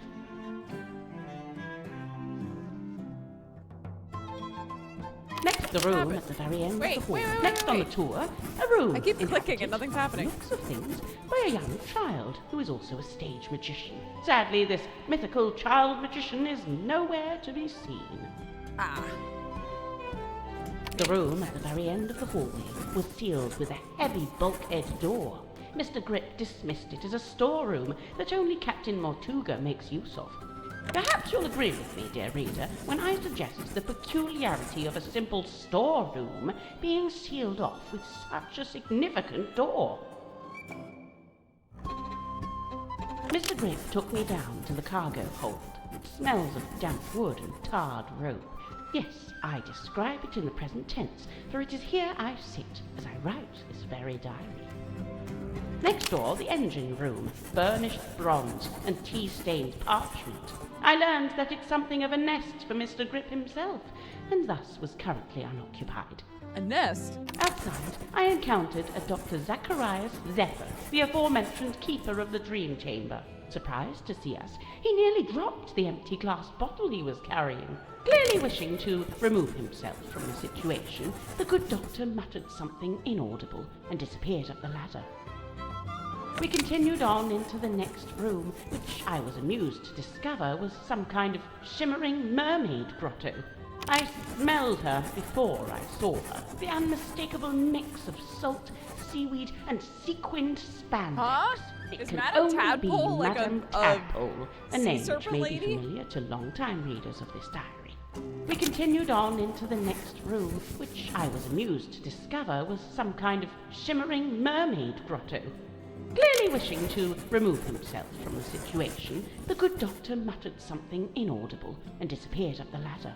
Outside, I encountered a Dr. Zacharias Zephyr, the aforementioned keeper of the Dream Chamber. Clearly wishing to remove. We continued on into the next room, which I was amused. I smelled her before I saw her. Tadpole and I caught up Okay, while there Mr. we Grip go. skulked in the doorway, clearly hoping this would mark the end of the tour, but it didn't. Right, so, yes, I can see there's one more room to visit. Mr. Grip insists it's just the bilge, a dark, dank and smelly place, ill-frequented by humankind.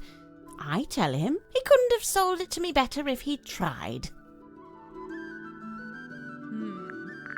We enter the bilge, but it's too dark to see anything.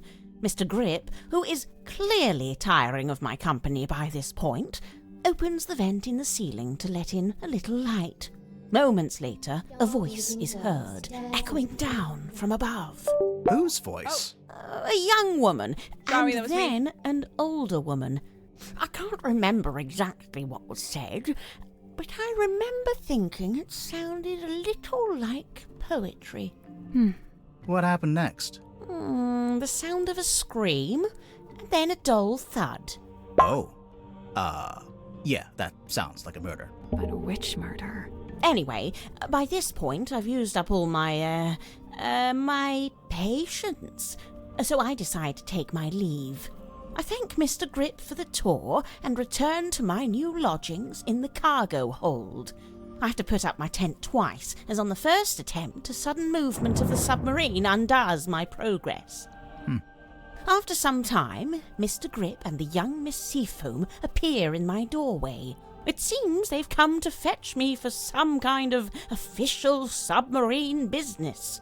We head back towards the mess hall, Mr. Grip and Miss Seafoam heading up the ladder before me. I spot Dr. Zephyr emerging from the airlock. He has a glass bottle in one hand and what looks like an old leather bag in the other. I update him with what little information I have and attempt to catch up with the others. Laying on the floor is the body of Captain Magnus Mortuga. Amongst the living, mutterings are breaking out. Murder and mutiny, cauldrons and curses. But with Zephyr finally in attendance, Tadpole calls for order, demanding justice for her slain captain. But nobody really seems to know what to say. The next morning, it's announced that Miss Seafoam has taken over as captain. And, well, here we are. Okay. So, Mariana, where are you from? No fixed to open the address. That's the way it's been for some time. Oh, I see. But you came to Silkworm looking for the Mortuga submarine. How come? I go wherever I please, which usually amounts to wherever has the most interesting rumours. I don't want to be rude, but do you ever have to do work to get money? From time to time. I've taken up work as a tour guide, a historian, a performing storyteller. But how did you wind up getting onto the submarine? Isn't it a secret? Well, if it's such a secret, how did you do it? I got a phone call from Cynthia Seafoam, and she told us to come to Silkworm. And then the submarine came up to the harbor so we could get on. Well, there we are. Perhaps that's how I did it, too. Interesting. Same. Worman, I know he once worked as a newspaper journalist. Oh, that's before he changed his name, of course. Have you read his book, Hex of the Helmsman? I leafed through it. I must say he's got some good research skills. I'd love to know what his sources were. What do you mean? The book is very clearly a loose retelling of the real-life story of one Magnus Mortuga. I was wondering if that's what it was going to wind up being, that his story was based on Magnus Broad Mortuga. shoulders, long arms, good for reaching across a wheel. He had a hard face, but soft eyes. I'd wager he was once a very handsome man. Do you know anything about his life before the submarine? Like if he had a family? I'd never heard mention of his parentage, no. But he lived in Silkworm. Do you know where exactly? The only record I found lists him as living at the Stonetop Inn and working on board the Stonetop family sailing ship. As the captain? As a deckhand, and eventually as the helmsman. So how'd he end up as the captain of a submarine? All I could dig up was a rumour that he bought the submarine from the shipyard. He bought it? Or maybe he commissioned to have it built. Accounts vary on that. Either way, how could Mortuga afford to buy a submarine? My guess is that he didn't pay with money, but made some other kind of trade. Okay. So, Mariana, what do you make of him? Godric, I mean. I will say, for someone with such a novel outfit, he's ever so quiet. Quiet? You disagree? I thought his whole thing was to be deliberately obnoxious. He wasn't like that with you? Not at all. Whilst showing me around the submarine, he was mostly subdued. Didn't say an awful lot. Maybe you make him nervous. Maybe you make him nervous. I saw Dirk wandering the halls this morning, like he was looking for something. I asked him what it was he'd lost, and he said he couldn't really describe it, but it looked a bit like a gun. What? So, something that looks like a gun, gun? but isn't actually a Homie gun. was I can't slashed. imagine what he was talking about. It looks like a gun, but isn't a gun. I see you've been enjoying my map. It's barely a map. It's closer to a list. What about the family tree on the back? Most of my research into silkworm has been focused on these two family lines, the Fellows and the Stone Tops. Seems like you haven't worked out how Mortuga fits into it. His name is just floating out there by itself. Shout out to the Stone Tops. I'm not sure if he does fit into it, to be honest. Mariana, you've got a question mark there. Someone you don't know the name of. Ah, yes. Quite the mystery, you see. I'd heard about... We know her name. It's Freya. You're welcome. As much as I love an old map, I wouldn't know where to start with this. I prefer maps that show some sort of land. Or, you know, some sort of anything. A ZX5. Nice piece of kit. Polycarbonate shell, tactile interface, unusually good battery life. I mean, it's a cell phone. Whose is it? Dirk Danson. I suppose that makes the most sense. After all, Mortuga really didn't seem like the cell phone type. Sorry, Belisha Bonetop. Yeah, that's what she's called in the book, too. Marcus Mordoom's captain/love interest. Flying a little close to the sun with that name, aren't they? Sorry, Belisha Bonetop. Yeah, that's what she's called in the book, too.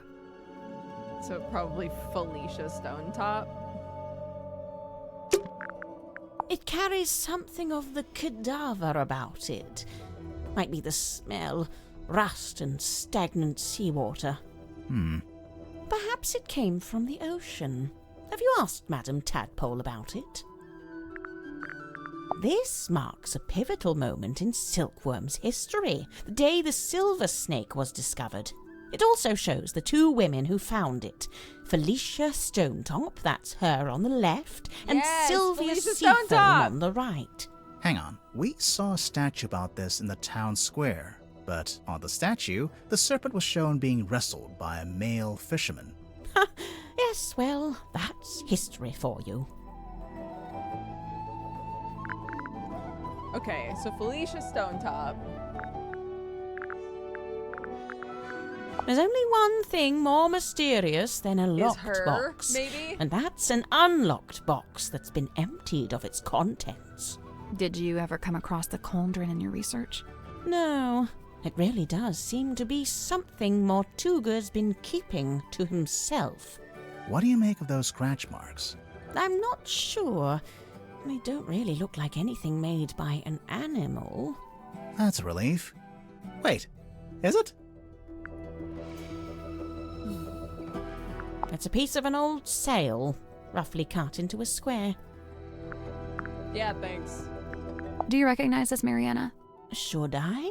Well, we just figured since there's a moon drawn on the label. So because my name is Moon, all moon-related things must belong to me?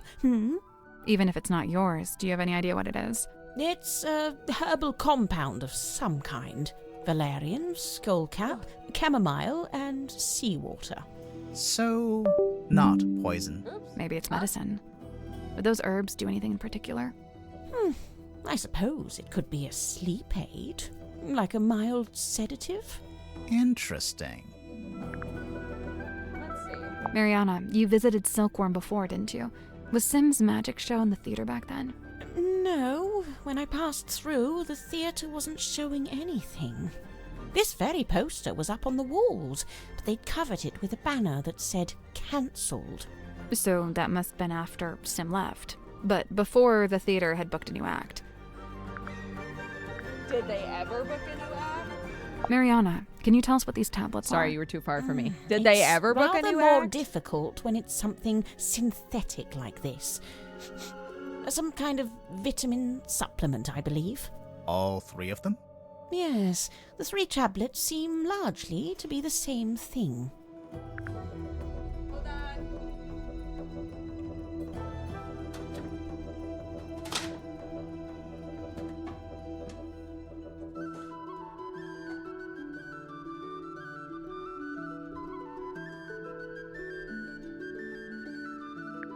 Okay, that's a little better.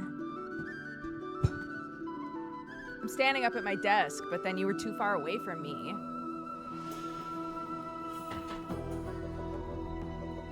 But I gotta stand up. I don't know why. I'm getting so tired. Okay. Okay, let's go. Ah, now we're getting to it. The reason all of us are here, really. Spooky, thank you so much. A perfectly normal raid. A perfectly normal raid from Spooky. Thank you so much. Hello, welcome raiders. We are playing Mermaid Mask. We're in chapter 1. We're still meeting everybody and finding out what they think is going on. It's a murder mystery game. It's part of a series called the Detective Grimoire games. And this one just came out. I've been very excited to play it. Yeah, just innocent raiders. Just normal raiders. Welcome, guys. I'm Dodger. Feel free to kick back, have a chill, and we'll see if we can figure out who killed this guy. And Spooky, I hope you had a good stream. Thank you again. How so? The Silver Snake, the Mortuga submarine. Did you ever stop and wonder, why here? Why this particular part of the coast? It all stems from a single truth. There's something hiding in the water. Yeah. Something big. Yeah. Now, it wasn't my intent to cause you any lasting unease. Look, we three, we're merely tourists here, passers-by. Take my advice. Keep your distance from all this, so you can still walk away at the end. Uh-huh. I believe Mortuga used its light to alert others to the location of the submarine, on the rare occasions when he wished to do such a thing, of course. That's how it happened with us. Although I guess it was Cynthia, not Mortuga. You know, for some time now, I've heard stories of sailors seeing a green light in the ocean at night. Well, I guess you have your explanation. The problem is, several of the stories predate the Mortuga submarine. Scoochie. Okay. Okay. Pass it here, I'll show you something amusing. See this photograph on the inside cover? It's a picture of Worman, isn't it? If it is, it's a very flattering one. It's not Worman at all. It's his rather more handsome father, Mayor Damien Dusk. Get out. Really? No word of a lie. Oh my gosh. He used his dad's photo. He was like, my dad's hotter than me. That's so funny, actually. I see Cynthia's proudly wielding the Seafoam S in her signature there. Why shouldn't she? Of course, she's well within her rights to do so, but I do think perhaps it, sends a certain message. What message would that be? I claim this submarine in the name of the Seafoam family. Something like that, don't you think? Uh-huh. Okay. I think we've asked everything we need It's a to pizza of her. oven. No, it's a furnace. For heating the submarine. Right. But you could put a pizza in there. Pizza. It's a pinboard. Puzzle? Drag the pieces of paper into the correct positions?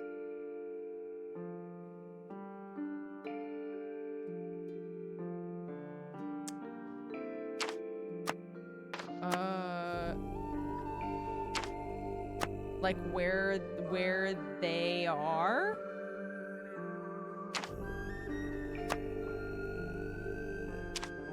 B-boot and B-boot. We are currently here with her.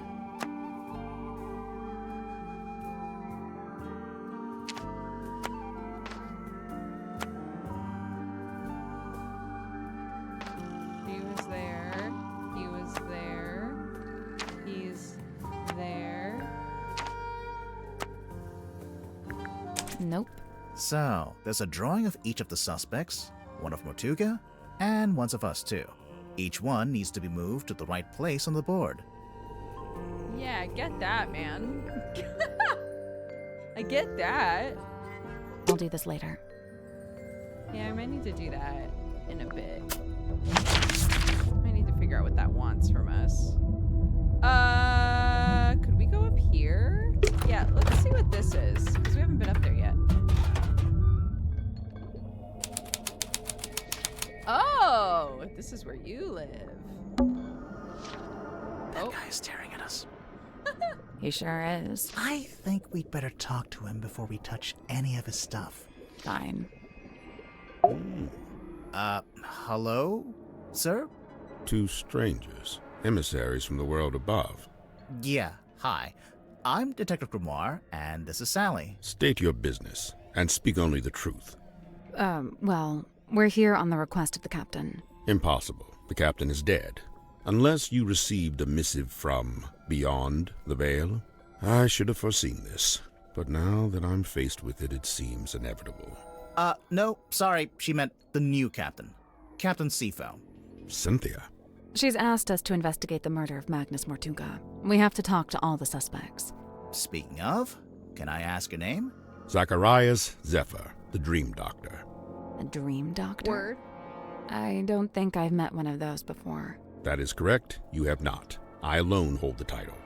Because you made it up? That is correct. Okay. So, Dr. Zephyr, what does a dream doctor do exactly?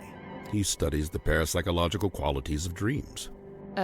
Parapsychological? Yeah, that's like psychics and telepathy and stuff, isn't it? How does that relate to dreams?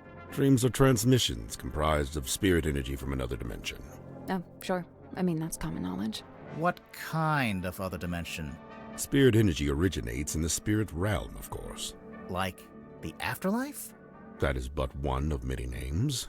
So, have you made any kind of discoveries or breakthroughs? Nothing I can meaningfully explain to you in your current state. What about all the stuff in here? What does it all do? Specialist instruments, most of them too complex or too subtle for you to comprehend. I don't know. It mostly looks like a bunch of old junk. It is an unrivaled collection of rare artifacts. All right. What's the rarest thing you've got? My rarest items are not for the viewing public. Okay, now I have to see what they are. The pull of the unknown. I realized I should have lied and showed you something of middling rarity to throw you off the scent. Lesson learned, huh? How come there's a room like this in the submarine anyway? When I arrived, it was but a simple infirmary. After I set up my equipment, we renamed it the Dream Chamber. And how long have you been here? I was the first person to be invited on board. I joined Magnus here shortly before the submarine's maiden voyage. So, presumably, you know why Mortuga became a submarine captain? Why? Yeah, like, where was he going? What was he doing? He simply told me he'd acquired a submarine and would be living in it for an undisclosed amount of time. That's all he told you? Yet surely there was more to it. I don't doubt it. He was a man of secrets, every bit as much as I. So when you started off, it was just the two of you. But now it's, what, 8 people? We were 9 souls, now 8. I'm not counting either of you. Yeah, I figured. Why did Mortuga want so many people on the submarine? Only a few of them were invited on board by Magnus like I was. The others crossed paths with him merely by the winds of fortune. Okay. The Tell us last about the night of dream the murder. Before waking, a single phase, non-lucid, focus is soft but heavy. All is dark, the endless void. A low voice speaking a forbidden language, emerging from the beshroudal of the night black sea. A face, larger than I had known a face could be. I wake. The room is bathed in green light. A green light? Like from the wooden boy? Not dissimilar, but 1,000 times more potent. I leave my chambers, heading for the airlock in which I have some business. I meet Cynthia in the parlor as she emerges from the control room. I notice she is clutching the ship's compass. She also appears visibly upset. Like me, Cynthia is on her way to the lowest deck. She departs and I follow behind. I wait as Cynthia converses with Madame Tadpole at the base of the second ladder. Madame Tadpole ascends the ladder. She is moving with haste and purpose. She requests that I go immediately to the storeroom at the end of the corridor. Did you go? As soon as I'd concluded my business. Which was? Nothing of great import, merely something I needed to collect from the airlock. So you went to the airlock, and then you went to the storeroom? I did, right after I stopped off at my chambers. You understand I first needed to return certain items to their designated storage locations, after which I truly did do as Madame Tadpole had requested. I did ultimately regret my dallying. As it transpired, she had wished to inform me of Magnus Mortuga's death, and there his body lay, in the shadow of his stone cauldron, his blood pooling beneath him. A potent unease was already germinating amongst the group. Doubts were beginning to be sown, and fingers were beginning to point. Magnus Mortuga was a man of great will and great strength. It is hard, still, to accept that he has left us. Okay, tell me what you think about all these weirdos. It is hypothesized that Miss Moon was embroiled in some form of deal with Magnus Mortuga. What kind of deal? What would she give him? Money? His heart beat not for money and things. What did it beat for? If it looks like I'm stalling every now and then, Kinship. ignore. So, Mariana gave him a person. Maybe information about a person, or how to find a person. Okay, next. Oop! How did you meet Mortuga? It was on my first visit to Silkworm many years ago. I was merely passing through, so I stayed at the inn where Magnus was working at the time. So Mortuga was just an innkeeper at this point.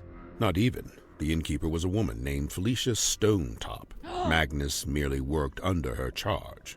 The two of them split their time between running the inn and running a small sailing ship. Sounds like quite a nice life. Were they kissing? Tell me more! I have a curious observation about Mr. Worman. Unfortunately, I haven't had the time to perform an analysis, let alone propose a hypothesis. That's okay. Just tell us anyway. I observed that he did not seem at all saddened or sorrowed by the death of Magnus Mortuga. You can't know that. Some people don't always show emotion on the surface. Of course, quite true. However, Mr. Worman did display an emotion. Relief. Relief? Gazing upon the crime scene, much of the tension coiled up in Mr. Worman's body visibly dissipated, and thereafter he seemed energized, galvanized. Uh-oh. He joined us about a week or so after we first left port. He caused problems almost immediately. How come? Godric made some kind of official request, but Magnus had denied it. Their disagreement was something to do with navigation. For my own sake, I stayed out of it. What, he wanted to be the navigator? So, Dr. Zephyr, I'm guessing you don't have an actual doctorate. Correct. I walk not the path of formal academic recognition, not for lack of trying, you understand. 8 separate institutions turned me away, asserting that my ideas were, quote, incompatible with our modern world. They forget, of course, that the modern world is a fleeting and ever-changing thing. Indeed, all of history's greatest scientists battled with such short-sighted stubbornness. So, you want to be one of history's greatest scientists, and fundamentally change how we view the world? Is that so much to ask? I mean, yeah, it might be. So then how did you end up studying dreams? It was the result of acquiring a particular specimen. It opened up new ways to study the subconscious mind. A specimen? Like what? An animal? Yeah, I'm picturing like a lizard floating in a jar of formaldehyde. Something like that. So, what are you working on now? Here in your dream chamber? I'm studying subconscious spirit transmissions, analyzing their meaning, their intention. Do you need to be in a submarine to do that? Of course not. However, positioning myself here affords me other opportunities. Like what? The possibility of studying the most important specimen of all. If her transmission could be analyzed, interpreted, it would be an unparalleled her. discovery. Her. She is all that stirs in the minds of men that they shall never know. A being known only as the Mermaid. A person? I've told you all I know. Then apparently you don't know much at all. Correct. Tell me about Dirk. I noticed Mr. Dansom was quite determined to hold conversation with Magnus. What did Dirk want to talk to Martuga about? Nothing. It was the act of conversation itself he was after. First-hand experience of Martuga's mannerisms, affectations, and vocabulary. When I inquired as to why Mr. Dansom held fascination for such things, he said simply, research.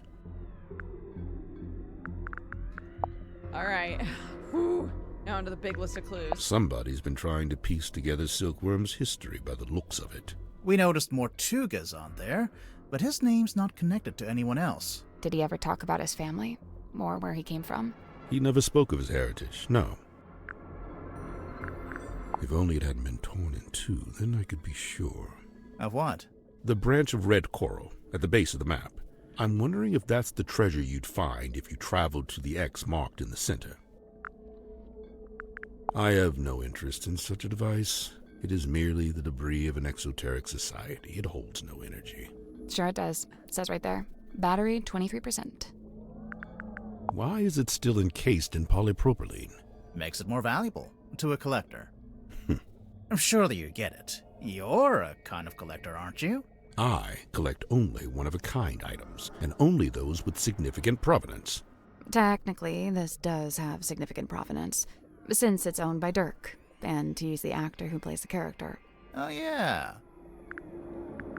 That belonged to Magnus Martuga, but I suppose it should pass along to Cynthia. Cynthia doesn't get all of Mortuga's stuff just because she took over as captain, surely? Of course not. However, I imagine at some point Cynthia may wish to unlock the captain's cabin.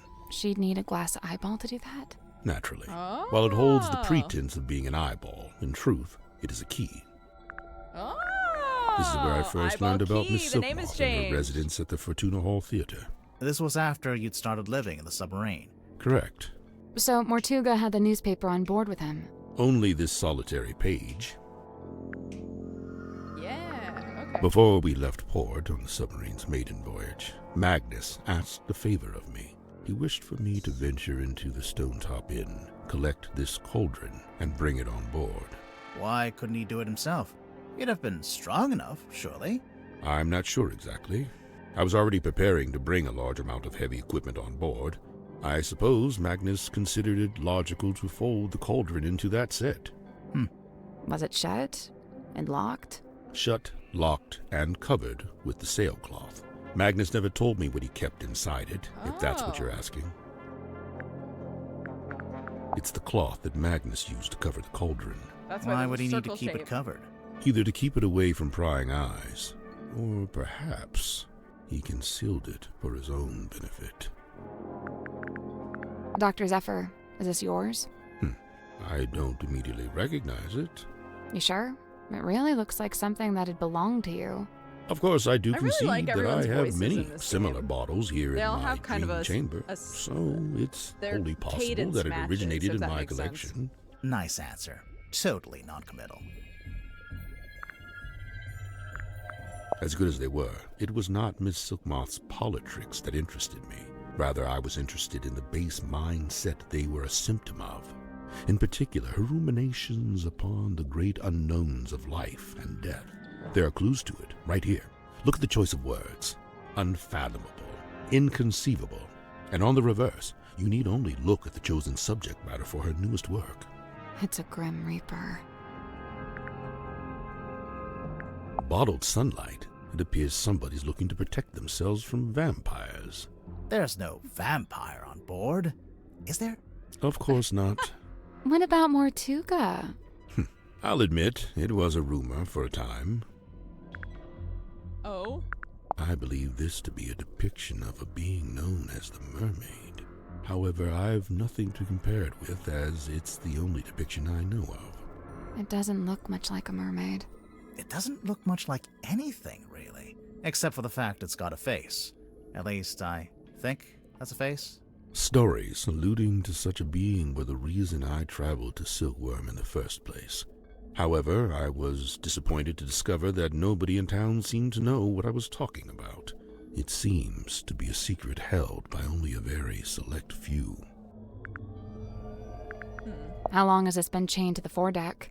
Do you know? Since the conception of the submarine, as far as I know. The conception of its current incarnation, I should say. The wider history of the vessel reaches back a good deal further, of course. Okay, 2 more. A bit of light reading, It's a book about a hex. So I see. A charming pulp adventure by the looks of it. It seems our collective fate hangs on the outcome of your investigation. I guess.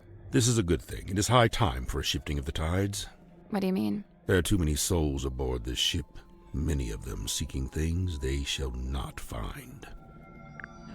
Interesting. Okay. What's this? It's a weird metal helmet. It is the dream helmet. Of course it is. Oh, a peculiar piece of equipment found in Dr. Zephyr's dream chamber. A large brass funnel is attached to the top of a pair of leather goggles. Curiously, the goggles are fully opaque. You can't see anything when you're wearing them.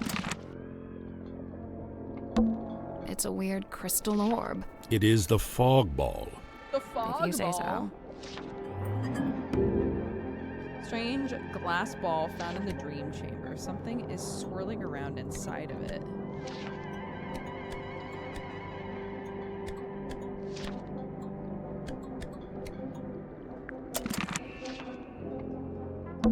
It's a weird glass bottle. It is the hex bottle. Yeah, I knew that.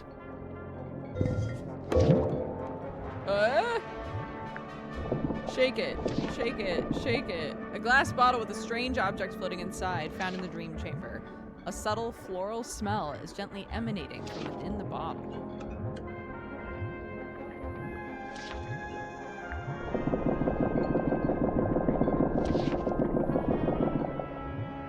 Nothing? I'll just take a look in this cabinet. Watch out for spiders. Yeah, I don't think there are any spiders. We're on a submarine, remember? I do seem to need constant reminding. A set of small glass bottles. Poison? Might just be perfume. I'll meet you in the middle at... Okay.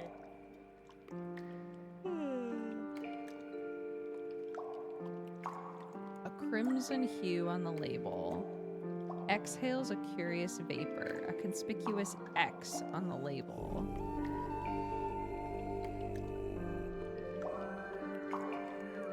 Drips fall with a hurried cadence.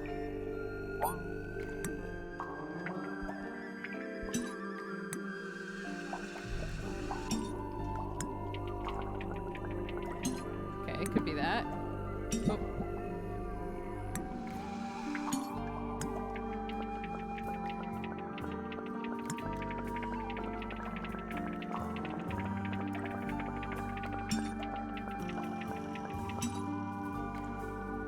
Aerated. Exhales a curious vapor.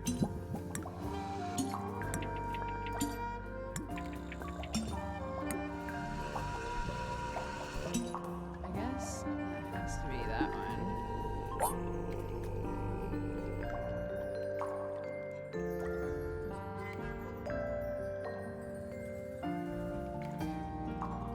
A glutinous viscosity?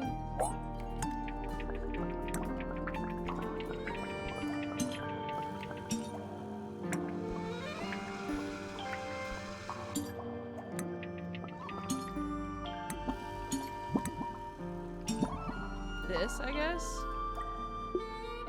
In which case, a conspicuous X would have to be this one. And now it's just these three.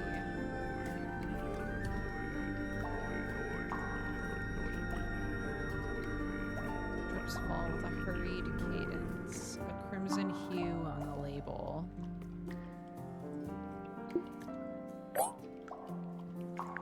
Got it. Nice work. Wahoo!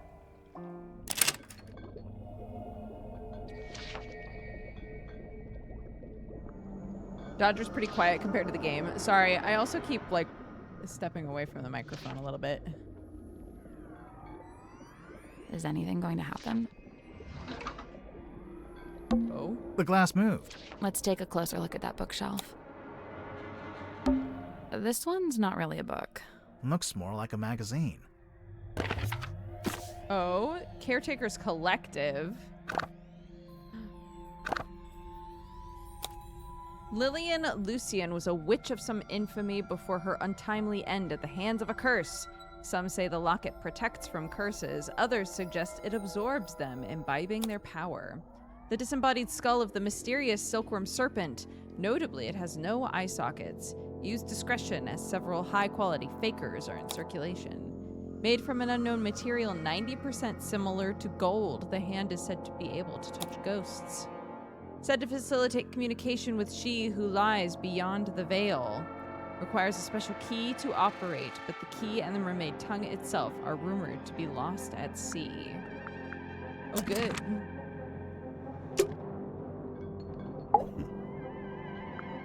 Hi, do you want to chat about that? Oh, about How any of come the these? goggles are blacked out? It is a weighted sleeping mask. To induce REM sleep? Correct. What's REM sleep? That's the kind of sleep where you dream. Aha. So, what's the big funnel on top? It is an energy filter. So it filters the dreams as they come out of your head? The opposite. It filters the dreams on their way into your head? Correct. Oh yeah, dreams are transmissions from another dimension. I forgot. But what's the point of filtering them? What does it do? To study the transmission, it is first necessary to change the format of the energy signature. Oh, like when you change a WAV to an MP3. This is a syntax with which I am not familiar. Where do you get this from? It is on loan from Miss Silkmoth. So it's for some kind of magic trick. I thought it was a crystal ball, like a fortune teller would use. Indeed, it is a divining orb of a sort. However, I am not using it to see into the future, for such a pursuit is naught but folly and nonsense. Right. But I'm sure whatever you're using it for is totally rational and sensible. Do not question the orb. I'm Do not always doing question the that. orb. How dare you? Okay, I'll bite. What's a hex bottle? It is a glass container with a hex inside. A hex like a magic spell? I've been forthcoming thus far. Unusually so for a man of my nature. However, certain things I shall be keeping to myself, especially if it has no bearing on your investigation. What if we can prove it's got something to do with the murder or the crime scene? Ah, well then you'd have forced my hand, wouldn't you? What is this anyway? It is what it says it is, a quarterly journal of listings and inquiries. I noticed the prices are listed as ounces, and that's gold, I'm pretty sure. These numbers are merely a way to ascribe a universal value. Most transactions take the form of a trade, exchanging items of equivalent worth. Oh wait, so are these things that people have and they want to sell? Or is it stuff people want to buy? Both. What about that last one? The mermaid's tongue. Likely the most contentious item ever to be listed in the journal. Desperately coveted by those who believe, and disdained by those who don't. Those who believe what? That such a thing could even exist. The Mermaid? Ah, yes, the Mermaid? Big glass bell jars with creepy things inside. If I had a penny for every time we go somewhere and there's big glass bell jars with creepy things inside. Okay. Wait. Did I look at these? What are these? The cabinet's full of scrolls, but, Can't think of an excuse not to read them. they're too fragile, maybe? Hell, just say they're blank. No one will know.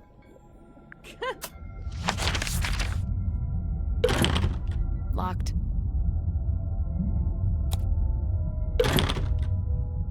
It's locked. What's going on in here? Why is there a magnifying glass? Hello. Hello? Who solved the crime? We're doing it. Did you talk to Sim yet? Sim? Sim! Symmetry! Where is she? She'll be in the room nearest the Illusion Theater. The child's room? The one with that weird painting? We checked in there. Yeah, no, there's no weird painting in that room. Just a weird girl. She was blinking. Tell her to knock it off and start taking this seriously. I knew it.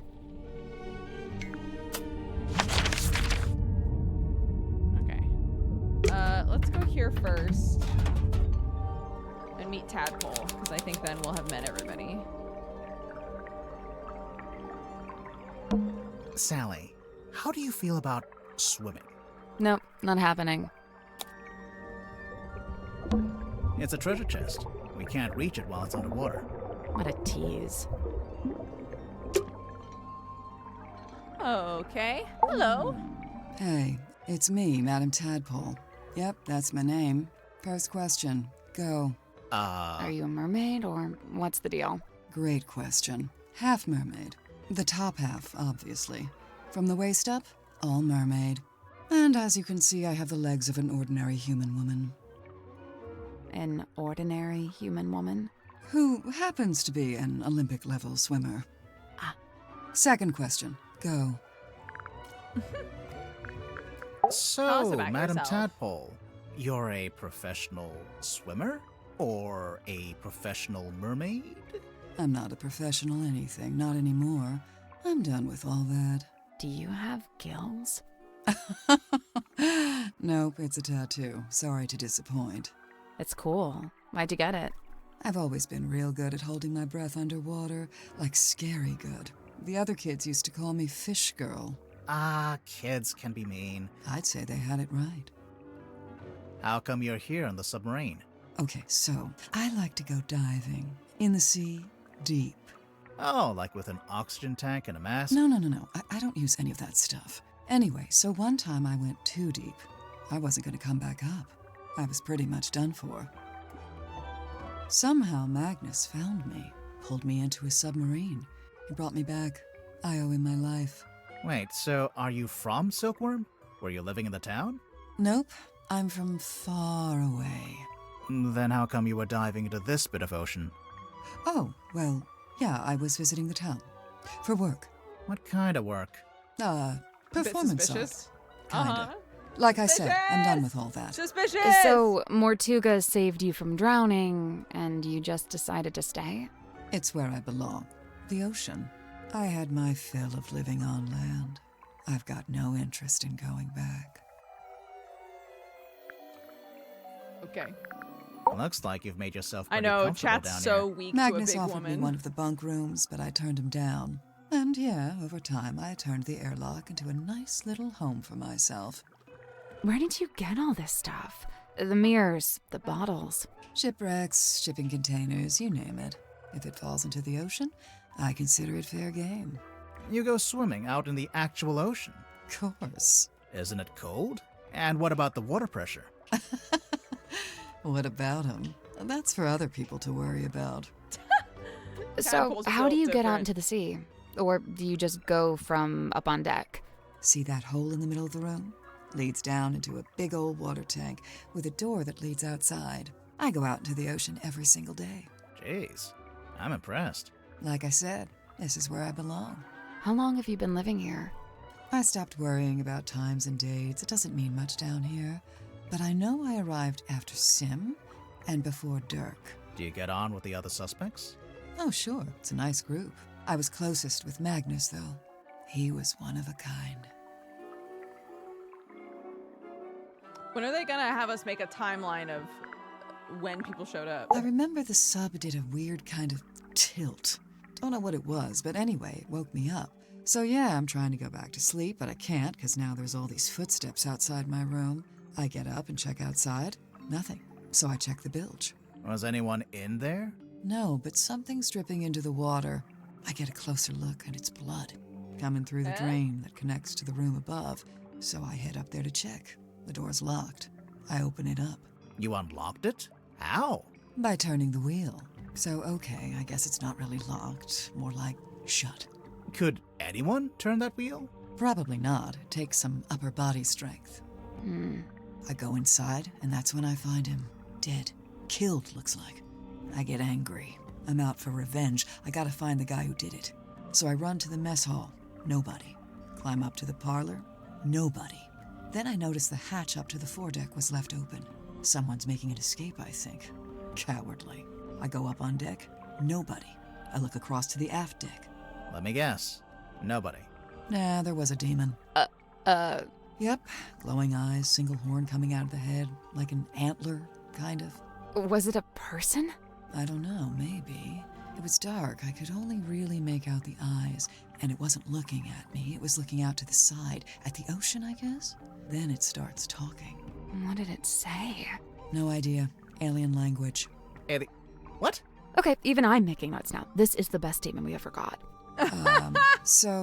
Oh yeah, there was this big green light. Not sure where it was coming from, though. It can't be anything good, I figure. Better put a stop to it.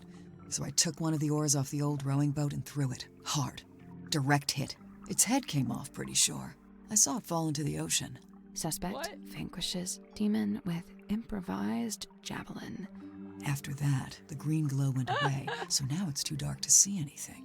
I want to be sure, so I jump off the side and swim over to the aft deck. But nope, nothing. Then I dive down past the back of the sub to take a look around. Did you see anyone? No. No. How should I Suspicious. put this? I'm pretty sure I was being watched. Like I could feel something was out there with me. I don't know. Sorry.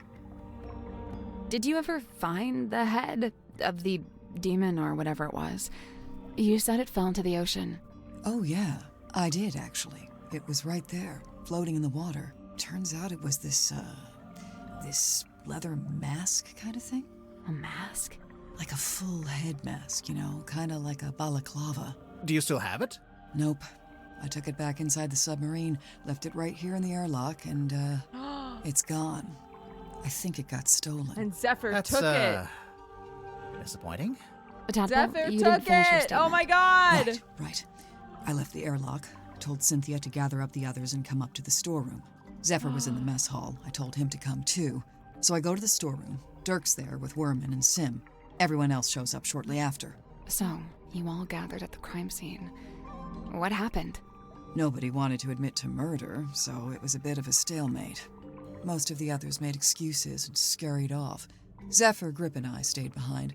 I guess we were the ones who knew Magnus best.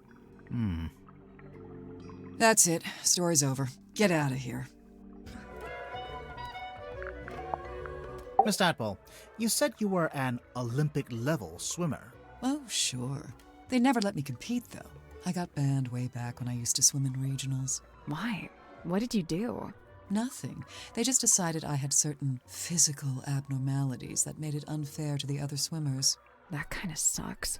It's whatever. I never really cared about competing anyway. So what did you do after you got banned? Oh, you know, left home, traveled, got a job, quit that job, traveled some more. And, have you always been green? Oh, you finally built up the courage to ask, huh?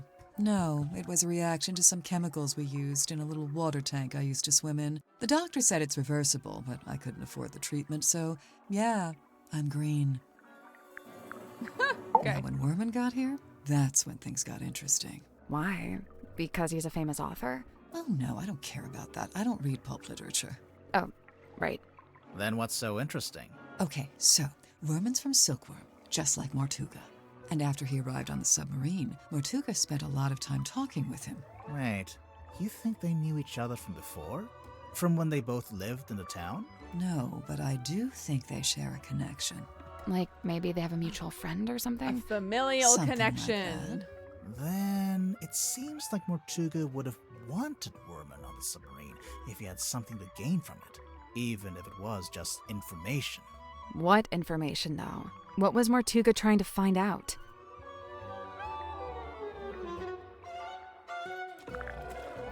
I couldn't believe it when she showed up. I swear this submarine is like some kind of giant sink strainer. You know Mariana Moon from before? Yeah, we've crossed paths. We very briefly both worked for the same guy. What guy? Doing what? Performance art. Mariana's act was storytelling. What about? The show I saw was about the history of Silkworm on Sea, with a focus on all the rumors and urban myths. This was before I'd even been there myself. She even mentioned the rumor of the Mortuga submarine, how she'd been in Silkworm looking for it. What was the rumor? Just that there was supposed to be this haunted submarine with a captain who got cursed to live underwater forever. Sounds made up. I know, right? I really liked him. He wasn't like anyone else I've met. What did you like about him? He was this great combination of super introverted and super proactive. Like you'd be complaining that you had a headache or whatever, and he wouldn't say a word. But then the next morning, you'd wake up and find painkillers beside your bed. Wow. Kind of creepy, sneaking into your room at night. And where would you get painkillers on a submarine? The point is, he actually cared about other people. Really, the only person he was hard on was himself. Go on. Well, for one, he never let himself leave the submarine, even if he wanted to. Did he want to? I think so. Then what was stopping him? I wish I could say. Okay. I know he used to run a shop selling compasses or whatever, but from what I gather, he knew it wasn't really his life's calling. Although he seems to have fallen back into it, so I don't know what's going on there. Creature of habit, I guess. If Grip didn't actually want to work in a shop, what did he want to do? He wanted to be the navigator for the submarine. He'd probably be pretty good at that. Problem was, Magnus didn't need a navigator. Didn't want one. What? It's just, now that Mortuga's dead and there's a new captain. You're thinking Grip might finally get to be navigator? Under Cynthia? Maybe. I don't know. I don't think Grip wants to be Cynthia's navigator.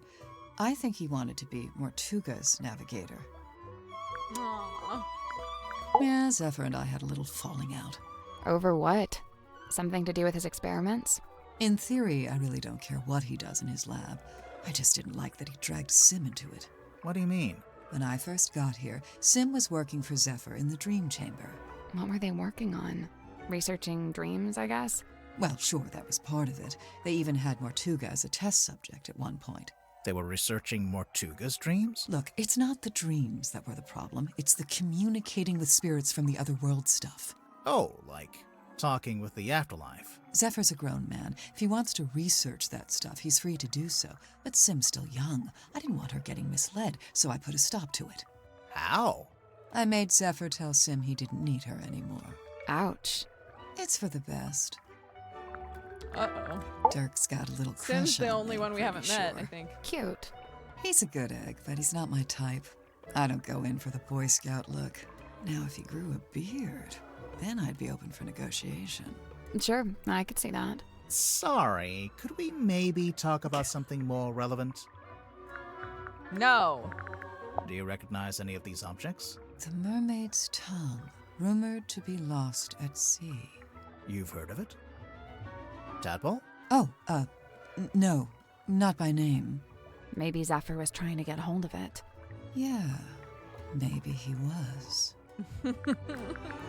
Bro, that's definitely the thing Any she idea saw. what Zephyr's keeping in this bottle?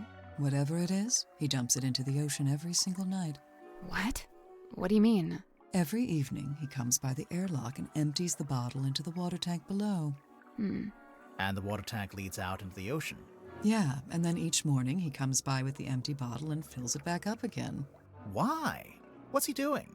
I've never managed to work it out. That belongs to Sim, I'm pretty sure. It's something to do with her old magic act.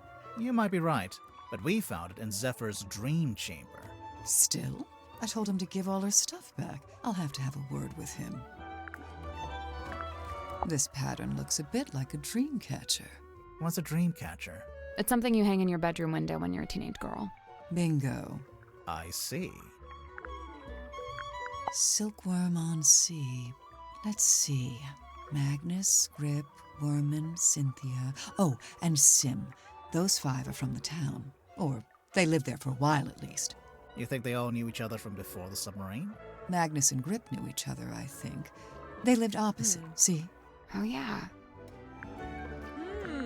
That drawing of the coral, it looks familiar. This game does a good job of having, like, in previous games, you'd click on a thing and they'd go, I don't know what that is, and then you just move on. In this one, they give you, like, tiny bits of information, even if it's not super helpful, you know? Everybody has something to say about everything. No, it's just a generic piece of red coral, isn't it? It reminds me of a piece I found in the ocean recently. Can I see it? Do you still have it? No.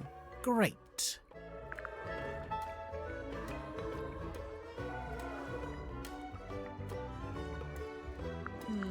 I Okay. kind of wish Sorry. Dirk hadn't I was brought thinking about that something. onto the submarine. Why? Feels like it breaks some unspoken rule, having contact with the outside world. What do you mean? You know, I think I'd make a pretty good action figure. Maybe a bath toy with little legs that kick when you wind me up. I'd buy it. Where did you find that? Yeah, it was in Sims. Oh, we just found it lying around in a corridor. What is it? It's Magnus's key. It unlocks his cabin. Really? Yeah, you just gotta push the iris, and the key pops out the back, see? Oh. That feels kind of violent. So, you need this to lock or unlock the captain's cabin. Uh-huh. Magnus only locked that door on rare occasions, but whenever he did, he used this key. And, Pretty cool. the cabin is... Down the hall from the parlor, at the very back of the submarine. Where did you find this? Symmetry had it. Does it not belong to her? No, it belongs to Magnus. just the front page? Or did he have the whole newspaper? Just this one page. Why is he so interested in Sim's old magic act? He's not. All I can say for sure is that at one time, this cauldron spent several years underwater. Not just underwater, but in the ocean. I can tell by the growth of the barnacles and algae. There's no growth on the inside, though. Or on the lid. Yeah, I noticed that too. I'm pretty sure Magnus kept this in the storeroom. He had it covering the cauldron, I guess? It seems likely. Just to protect it from dust?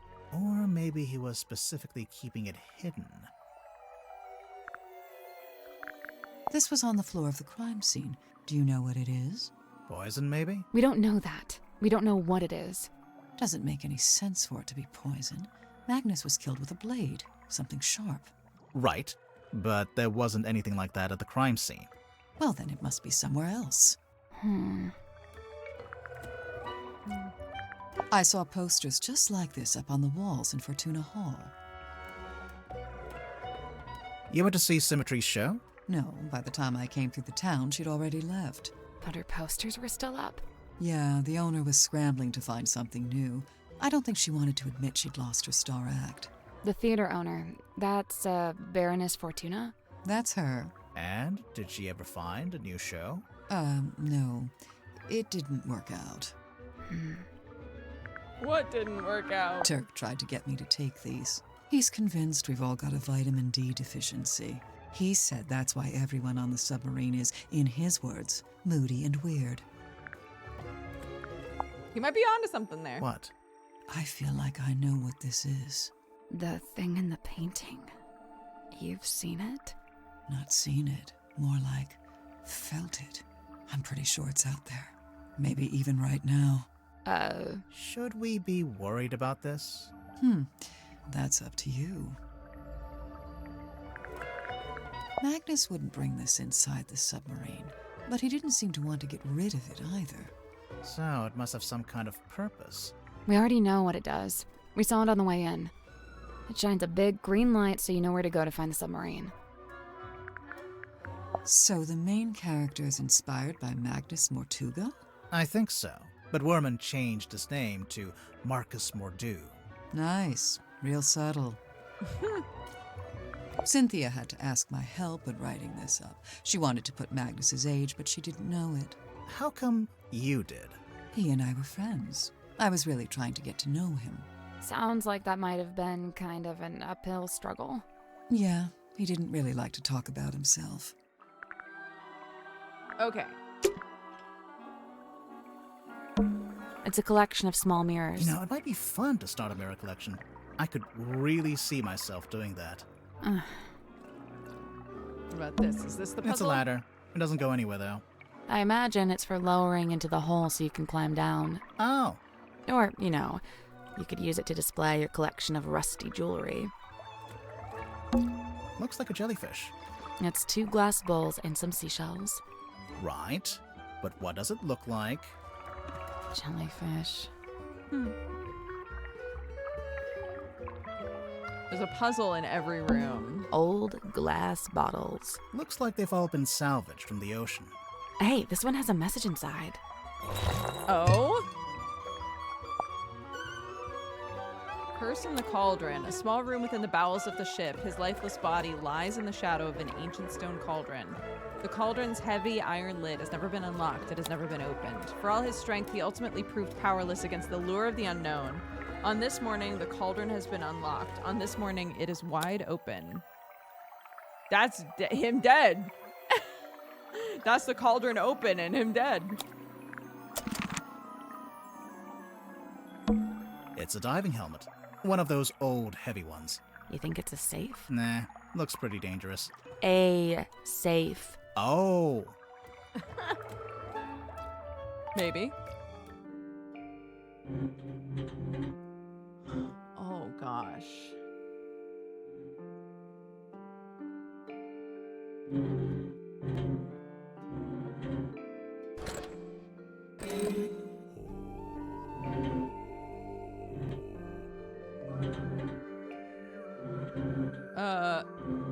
Okay. What are we trying to do? Oh, match shapes. I see.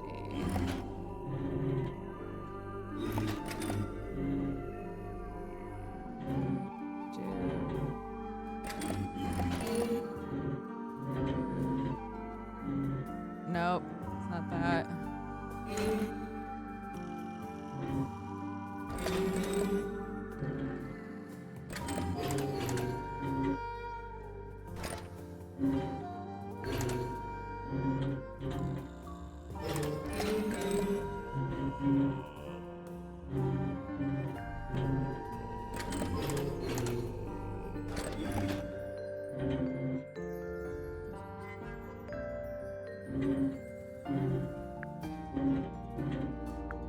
That's the one. Good job.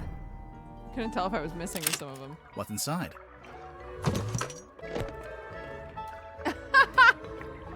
A rugged, blood-stained pocketbook.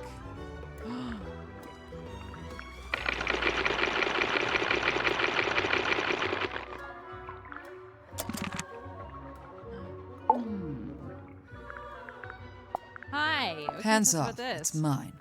What's this symbol on the front? Looks like someone scratched it in with a claw or something. None of your business. How do you get it open? You don't. You don't know the code? Oh, I know it. But you don't. Is it your phone number? Your birthday? Name of your childhood pet? Sally, it's a number. Oh, yeah. Tadpole didn't give us the code for the pocketbook. I noticed. So what now? Maybe someone else will know it. Yeah, I doubt it. How about this? If we ask everyone and nobody knows it, we can break it open. Ooh. I knew that would cheer you up.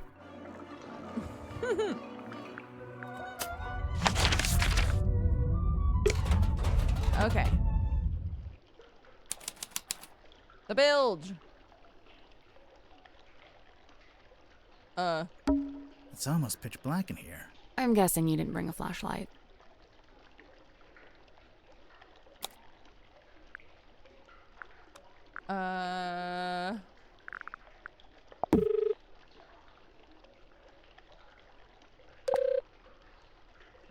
No flashlight built in? Okay. There's something that's bright. Oh. Could we use this? That's not it. Why not?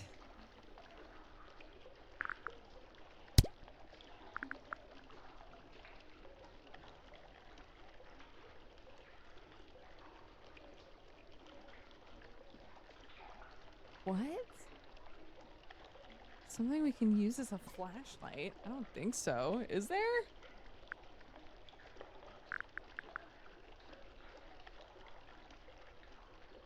This thing glows, but it wasn't that.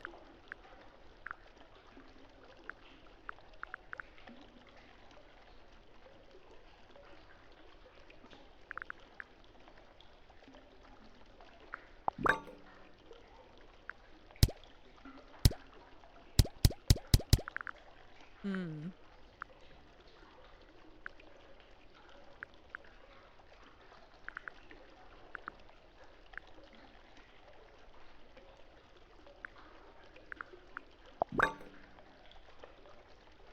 that's not right.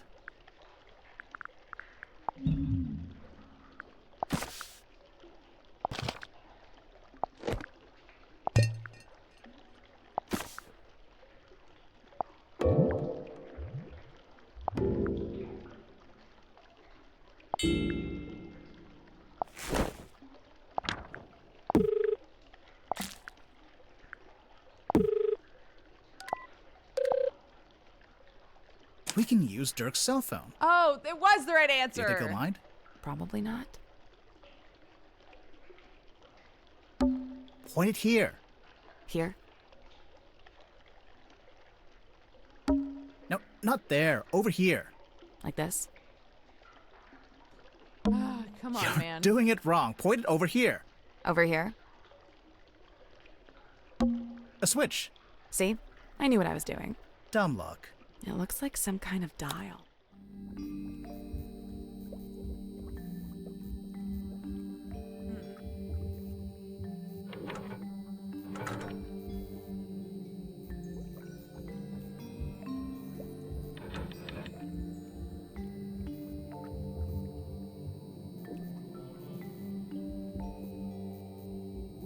Rotate the 2 outer metal dials and the 2 inner glass orbs. But I can't rotate these, it doesn't seem like.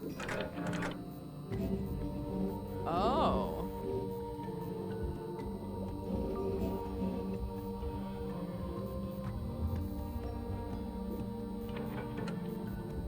Oh, I see.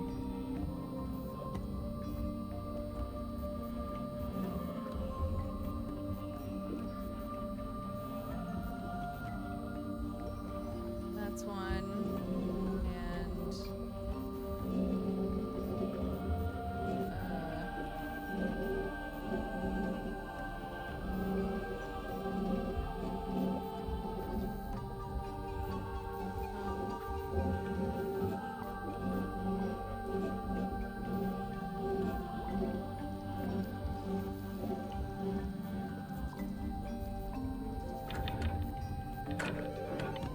okay, hold on.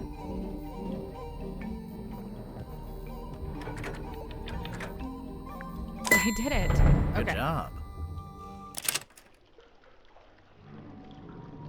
Oh, What's this? diving license for Tanya Tadpole.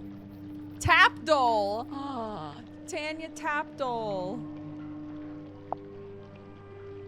Ocean Rescue Divers Association. Whoa, okay. What about that? What is that? I have no idea. It's some kind of strange device. What should we call it? The Strange Device. Good name. A glass bottle. It's just trash. And don't be so quick to dismiss it. One man's trash is another man's... Oh, yeah, no, it's just trash. The light is coming through an open drain in the ceiling. A drain in the floor of the room above, you mean? Literally the same thing.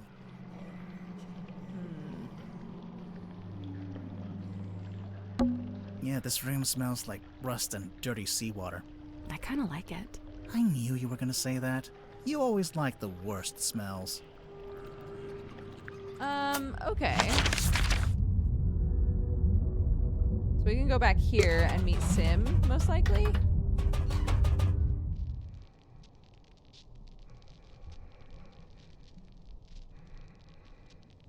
Oh, alas, I am outwitted. My paltry facade undone. I mean, yeah, I could see you blinking. We could hear you breathing a little bit too. Sorry. Bound are we by limitation of the flesh. Your symmetry, is that right? Symmetry silk moth, illusionist. And you? Are you not detectives both, in service to the captain? Pretty much, yeah. And should thou find me guilty, what punishment awaits? We don't really plan that far ahead, to be honest. Will we find you guilty? My heart is burdened heavy, true, but not from murderer's guilt. Okay, glad to hear it. Technically, she just said she isn't feeling guilty. She didn't say she wasn't guilty. I like the way she stands with her little hands splayed. It's like a picture my kid would draw. So you're an illusionist. What kind of tricks do you do? My magic act is theatre-born and played upon a stage. Oh, like with big props? Smoke and mirrors kind of stuff? Smoke and mirror, crate and cage, doors and doubles both. How long have you been doing it? Since approximate 12. I'm now approximate 18. Approximate? My By sum of approximate. years I cannot say. Time hath kept no count. Oh, okay. Do you only do big stage magic? You don't, by any chance, do any close-up stuff? Grimoire, she's not here to perform for you. Cast thine eyes upon this card. On its back an image clear, a duck or rabbit's form.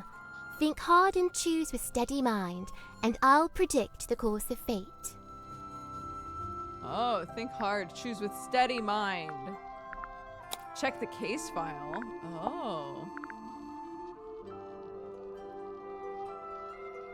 This is what, a duck or a rabbit? Can I look at this?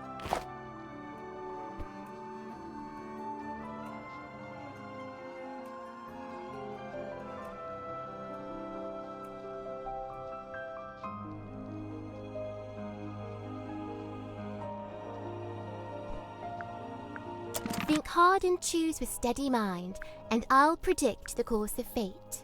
Okay, I'm thinking about it. That's the trick. Sorry, but this is like the most basic optical illusion. There'll be a drawing that looks like a duck or a rabbit, depending on how you interpret it. What does it say? That's the trick. Sorry, but this is like the most basic optical illusion. There'll be a drawing. Okay, I get it. Very good. That's so Well done. funny. That's so good. Is this your I love bedroom? her. My chamber's shared with Cynthia Fair. Take a left down the hall. Oh, so this room is, what exactly? My place of toil. What are you toiling on? Many a thing, all a manner of things. Keeping busy, huh? I must remain of some use, lest I should become useless. What would happen then? Surely I'll be tossed into the sea, where I will promptly perish. Uh, Thereupon, my listless form becomes a meal for a passing sea turtle. Symmetry. But oh, the turtle finds me scant sustenance, and he too will perish, and we'll both be dead forever and ever. Symmetry! Scene opens. Submarine interior. Symmetry lies awake in bed. We're really doing it like this. She is restless, wrought with guilt. Guilt about what? A sudden movement of the submarine wakes Cynthia. Cynthia, noticing Symmetry. Oh, you were already awake. What is wrong? The two young women briefly talk to one another. Not gonna give us that bit? Cynthia, getting up. Oh, I must go and inspect the control room. Exit Cynthia. Symmetry lays in bed a little longer. Symmetry, Hold on. getting up. I'm gonna move myself. Oh, I 'cause- must return to the illusion Look theater. at her. I cannot bear it. Return? The illusion theater. The door is already open. Symmetry sees Captain Mortuga laying dead on the ground. She screams. She also sees a large face passing by the window. What? A face outside the submarine. Enter Dansum and Worman. Dansum. Oh, my dude, this is crazy. Worman says nothing. Enter Madame Tadpole. In her wake, Mr. Grip, Cynthia, and Mariana. And after a short while, Dr. Zephyr. Madame Tadpole taking charge. Oh, which one of you is the murderer? Tell me now so that ye may be punished appropriately. I'm sure that's exactly what she said. Exit Cynthia and Symmetry. Cynthia, visibly nervous. Oh, but who will become captain now? Symmetry, pondering. Oh, do you think Mortuga wrote a will? Not a bad question. The two young women attempt to enter the captain's cabin, but the door is locked.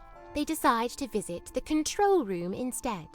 Cynthia is now moving with urgency, and Symmetry is lagging behind. Cynthia emerges from the control room. She is holding several sheets of paper and the captain's logbook. Cynthia goes down the ladder. Symmetry follows behind. Outside, Worman's bunk room. Symmetry, noticing a piece of paper on the ground. Oh, surely this was dropped by Worman, as it is from his typewriter. I shall return it to whence it came. She places the paper back into the typewriter. Symmetry returns to her bedroom. Scene ends. Okay.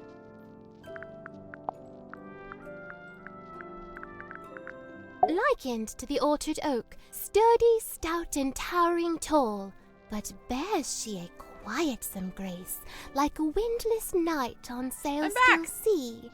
I ponder, could some such thing be mine to know? I don't see why not. Maybe I should cut my hair short and dye it green. Maybe that'll do it. What's that? Madam Tadpole, number 5. The Still Waters.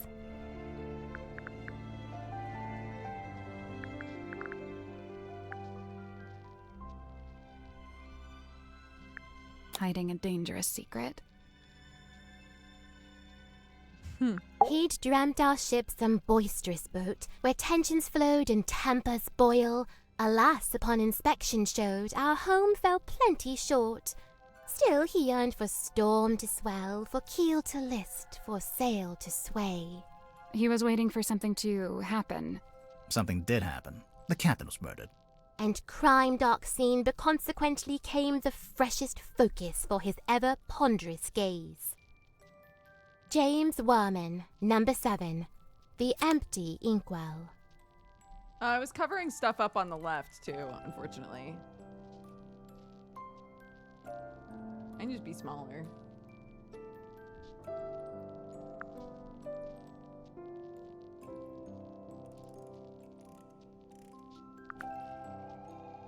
Apathy? I like that she doesn't confirm or deny anything. An actor or a mage in guise, who sways men's souls with artful feigned truth. You, think Dirk might be swaying our souls? Fret not, as dwell he in this deep sea womb, his strength's divorced from skyward source. Skyward source? The sun, I'm guessing. How do you know he likes the sun so much?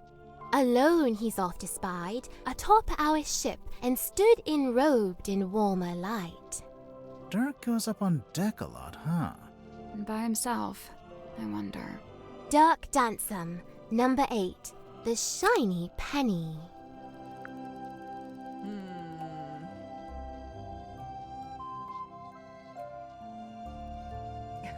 The shiny penny says to me, it's shiny and eye-catching, but there isn't much value to it, right?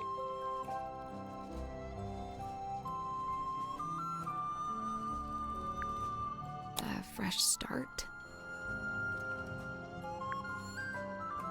Yeah, Symmetra, do us. Do like us next. jagged face of coastal cliff, cut coarse by storms and swells of life long spent. Sleep a scant solace, bedeviled by a dream dug deep in folds of ever-furrowed brow.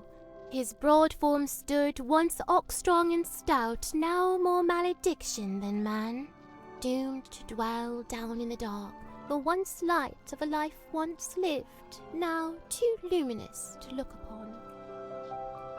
Magnus Mortuga, number 1, the Turning Wheel. Taking control? Still estranged, Mariana? this moon and I, but she and me befind ourselves in newfound kinship joined. What kind of kinship would that be? The kinship of wearing a big yellow locket around your neck. We may need to workshop the name. Mariana's moon necklace? That's a locket? Must be. I've seen her open it up and peer concernedly at its internals. Huh. Mariana Moon, number 9, the half-hidden moon. Disingenuousness? I don't think there are right answers, no. His life's long hope to pierce the veil and breach those blackest bounds. Solitary once, no more, for help is found in frightened form of fair and freckled face. She means herself. I'm following. A time bespent in chamber dream and chained to lofty quest. Then lo, a shock! Dismissed, Bespurned, rejected, my lonesome purpose lost. Why'd he do that? Hey, Jimmy! Zacharias Zephyr, number 3, The Entangled Dream. Losing your way? Spite all his whims and wayward ways, his heart beats hopeful, kind, and keen. His whims? Like how he talks to a wooden stick? When first we met, when first I came, he had not yet his cane beclaimed. So, where'd he get it from? The cane. Wrought it he by his own hand, composed of cast-off scrap and scrounge. Really? Did Grip live down in the engine room, even back then? Verily, he seeks it out, that engine's heart, for clank and clamour calm his core. He likes how noisy it is. What's wrong with him? Godric Grip, number 2, The Broken Compass. The dismissal of guidance? You look kind of pale. Are you getting enough to eat? Alas, by flesh and frame and bone and blood I set but little store. Yeah, that's what I thought. So what do you set store by? Oh, like, what are my interests? Yeah. Enwrapped, enthralled, of cloth-in dolls, of effigies, of twins, Okay, sure. of glass and gleam, of mirrored eyes, of phantoms falsely cast. Fine. Mirrors, okay. Oh! Of what, if aught, doth lay beyond this fleeting form of flesh? Huh. Symmetry Silk Moth, number 4, The Unblinking Eye. Obsession? Oh, we have so many clues to go over. Okay. A gun! It's not a gun. What is it? We don't really know. The unknown! Dost thou require this card's consent when saving souls from drowning deep? Well, no, not really. Then what purpose doth it serve? A book adorned by bloody stain? Might be. Might not. It might not be a book. No, no. I meant the blood stain. What would you say that is? Sealed within the glassy tomb. Yeah. A mistake? A regret? I thought it was a piece of paper. Shows what I know. Lillian's locket. Looks familiar, don't you think? I didn't know it had a name. Kindly close the book. I have no desire to look upon it longer. Oh, sure. Here you go. That face! You know what it is? Mine eye but chanced upon it. Nothing more. Go on. Hey, Tell us Sid, everything, girl. do you know anything about this? Hush! Speaketh soft. Okay?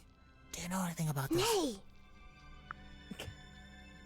Oh, my fog ball. Your fog ball? As carved and crafted. You made it? What for? Well, thou mayst use it to speak with Gregory. Sorry, Gregory? We never met a Gregory. You wouldn't have. He lives inside the ball. Oh. And he's my uncle. Oh. And he's dead. Oh. And fictitious. Oh. Do you know how Zephyr's dream helmet works? His secrets are his own to keep. Okay, but just for the record, you do know his secrets. I am bound to share them not. Against all odds, I've been inscribed upon this family tree, bound only by the bloodline of my matron's former kin. Your matron? That's Fortuna Fellow. No longer tied to fellow name, she styles herself as Baroness, whatever that's supposed to mean. Sim, look, you've got 2 half-brothers. Kinda. Only in the faintest terms, but there they are, Flint and Felix. We've actually met Felix. Would you believe that? No. Oh, well, we did. A map that leadeth unto naught. What do you mean? It leads to that big red X. Yeah, but it's a big red X in the middle of the ocean. It comes to mind I saw this map upon the captain's cabin desk. When was this? Soon after I arrived. Just once, and then it vanished. Well, now it's reappeared. Ta-da! Employed it be to speak with unseeable souls? Assuming you can get signal. Who'd have thought that Dansome Dirk, of all our kin, is playing host to Hidden Ghost? An effigy of Dansome Dirk? Or doth it bear the form of former falling captain? Technically, neither. Care to explain what this is? Nay. Do you know what it is? Aye. I'm not sure if that was a pun or not. Where'd you find it? In the parlor, on the floor. So someone dropped it? So it would seem. Sim, look, it's you. Oh, long faded yesteryear. I'm shocked you knew that All she of the voice was acting me. has been great, I think. I'm not sure you're old enough to say yesteryear in any context. From the review, it sounds like your old magic show is pretty good. I filled the house up every night. So why'd you give it up? There were other things I wished to learn, things not found upon that stage. This cauldron to Mortuga held deep worth, it seemed to me. When speaking of its somber form, his words were most severe. What did he say about it? Lay not thy hand upon its lid, lest thou be bound to ceaseless sorrow. Is that a direct quote? What's this? How should I know? It was hung up on the wall in the Illusion Theater. So? So, we thought maybe you were the stargazing girl. I am Symmetry Silkmoth. Yeah, I know. I'm not contesting that. Never mind. What is it? I do not know and dare not guess. Ah, come on. One little guess. It's not my place to muse upon the things in Chamber Dream. It's from the Dream Chamber? Girl. You drew this, Sim? I did. And you hung it up on the wall? In the Illusion Theater? I fully meant to take it down, but never had the chance. What is it exactly? Imprudent plans gone swift astray. Plans for a new magic act? Why'd you hang it upside down? Upside down? Yeah, I thought maybe it was part of some kind of trick or an illusion.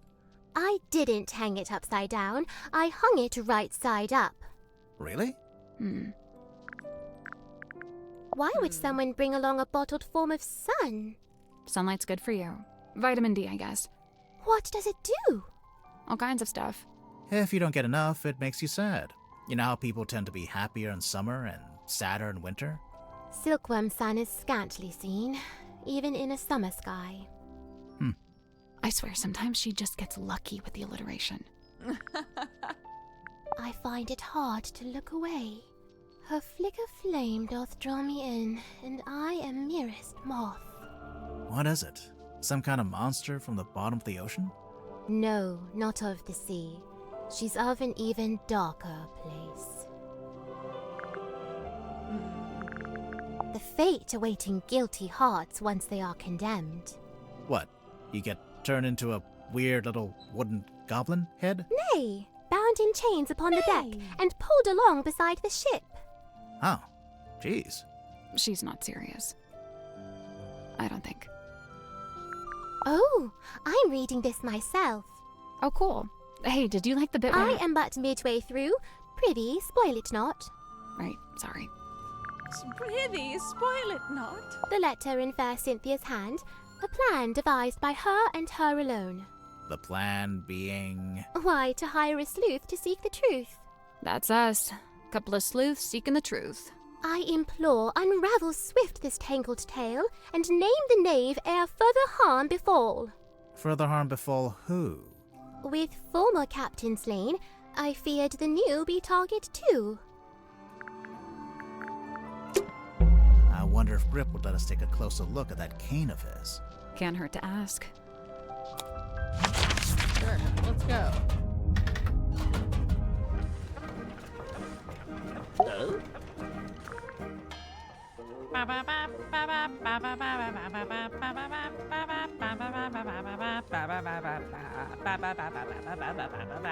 You wish to converse with Cornelius? He'll be thrilled. Oh. Remove what? The bandage around the middle. Why? I'm just curious.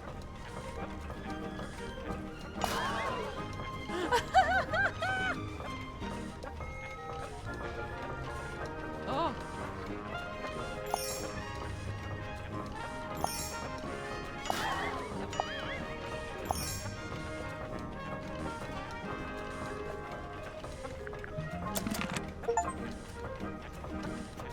Oh?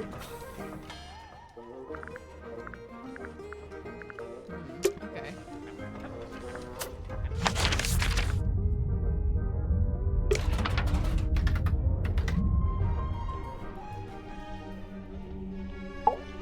You spoke with Sim? Yeah. And? I'm not about to declare her innocent right here, right now, if that's what you were hoping for. Aw, come on. Do it. We haven't even spoken to all the suspects yet. Oh, which ones are you missing? You. You. Open the door, Cynthia. All right. Looks like she unlocked the door. Finally.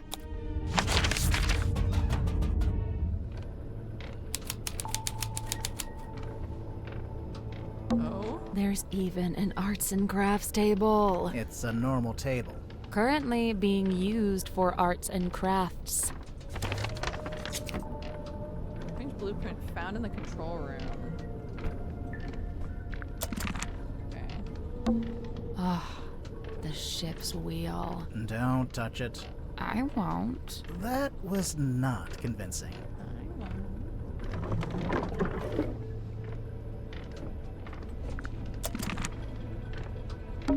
Can we look at the control panel? If you promise not to press any of the buttons. I will make no such promise. I was like, this has to be the puzzle. It's an electrical switchboard. Something's bound to happen if we mess around. If we carefully and.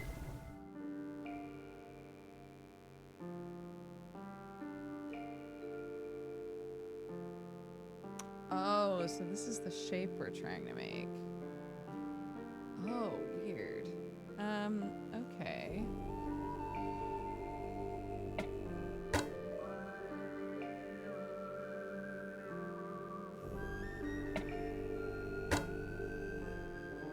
No. Oh, blue.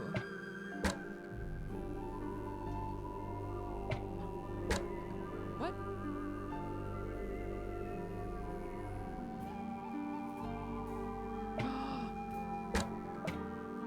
There we go. Okay. Da da da da.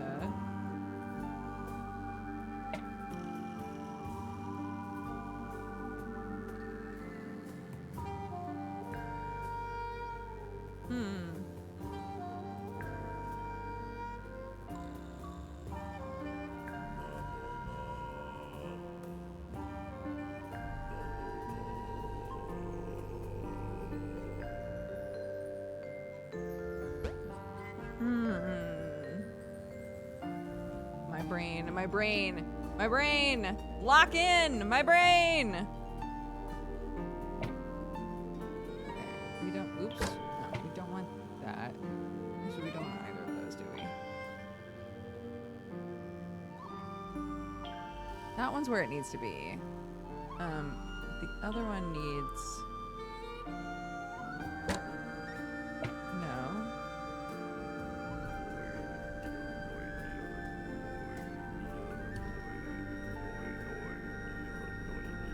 Wait, what?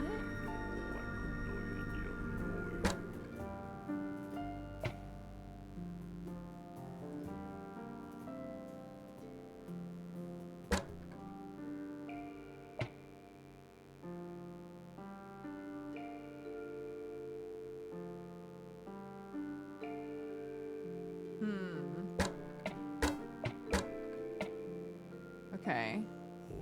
And then...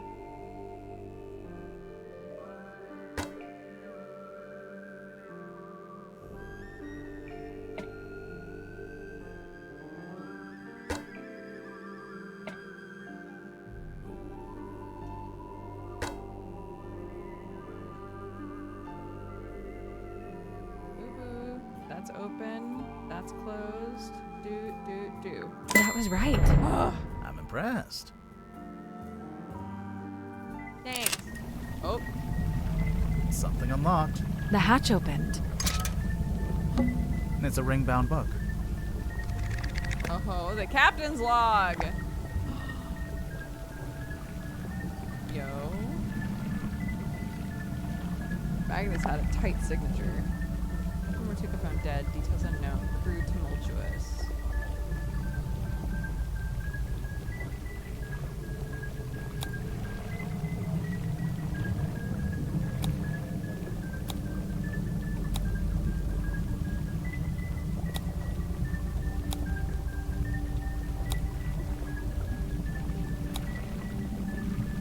Zephyr invites a girl.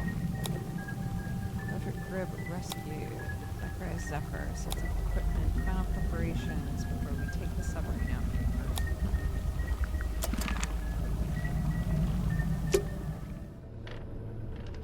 Okay, so that was all in reverse. Don't touch that, please. It's behind glass for a reason. It is a garment of great historical significance and must be preserved. What if we just look at it from a distance? Fine. Wow.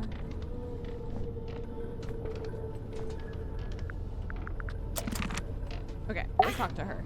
Hey, so thanks for finally letting us in. You know, I have to say, that really was pretty unhelpful. It is I, Cynthia Seafoam, fearless captain of the Mortuga submarine. Hi, I'm Sally. Aha! Then you must be Detective Grimoire, Correct? Yes? the world's greatest detective, here on my submarine. The world's... No, I'm not the world's greatest. Just a detective.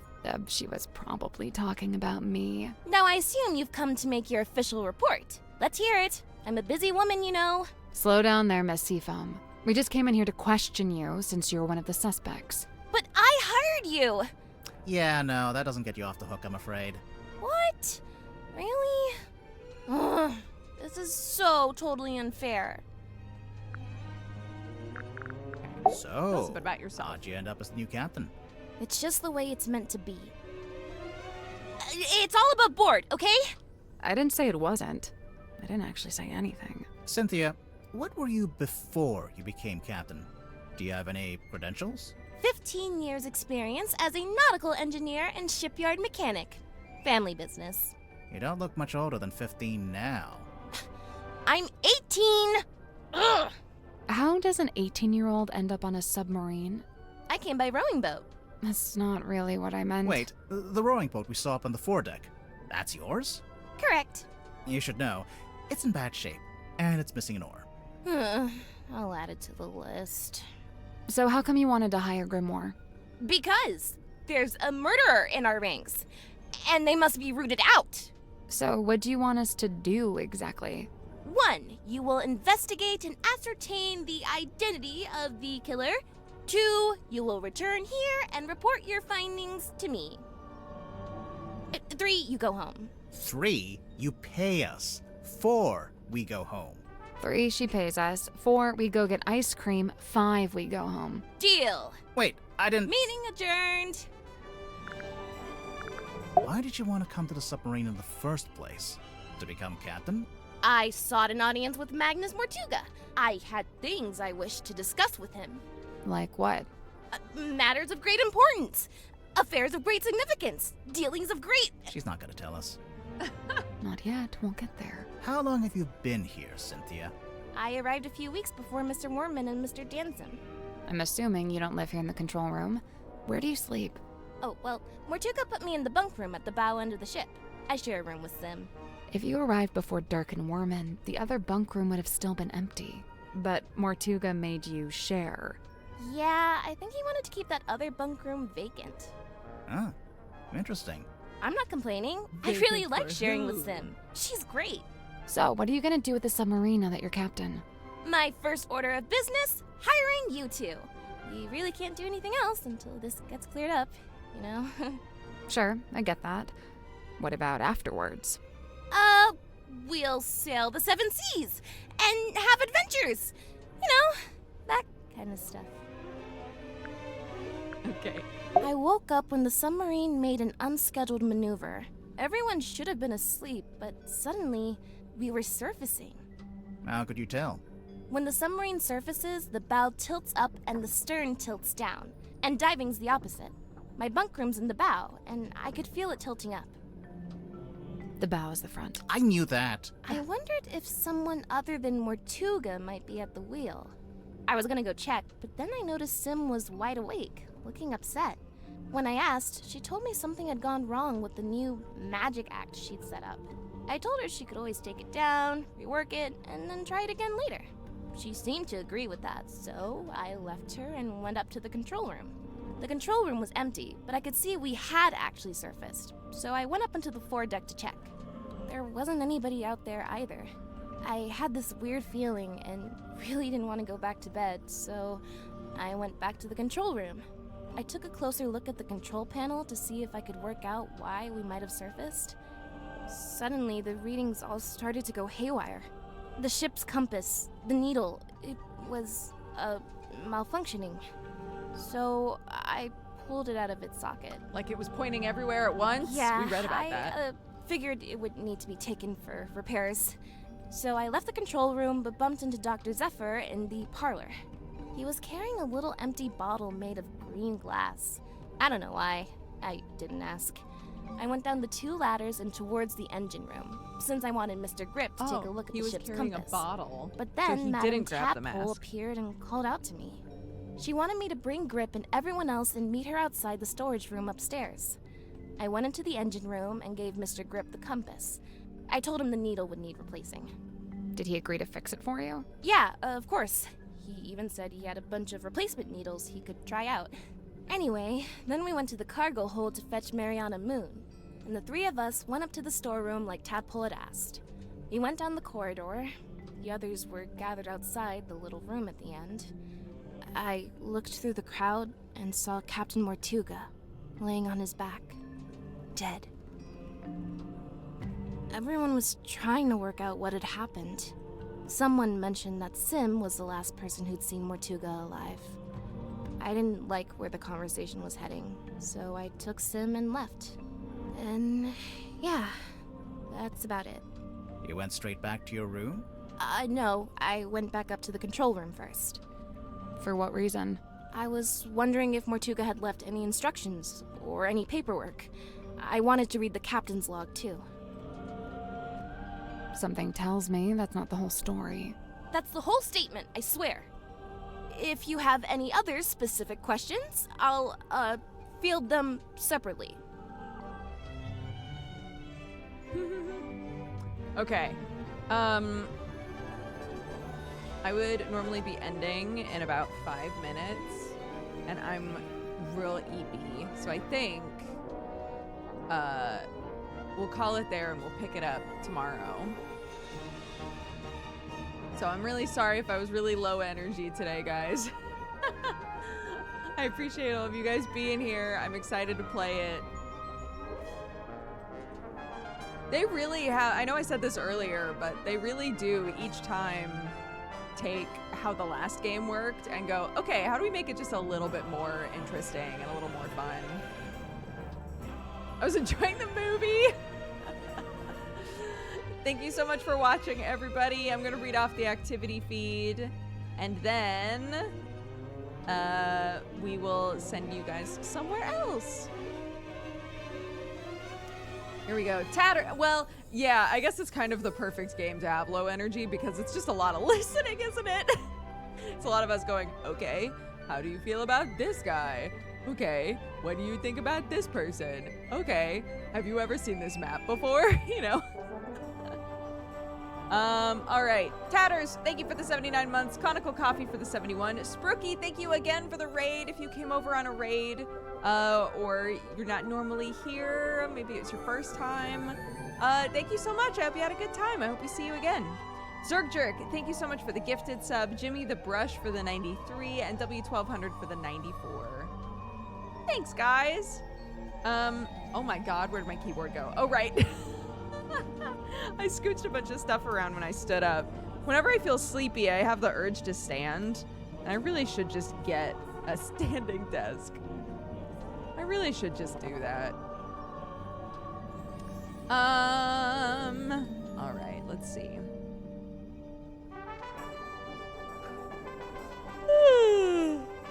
Where are we sending you? Eh? What was that for? Get off my back. They're just bleep blooping for fun now.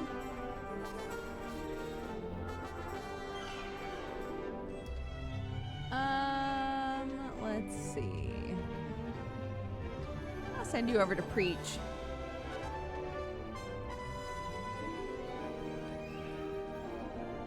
Go say hi, spread love and joy. I will see you guys tomorrow. Take care of yourselves. Bye-bye.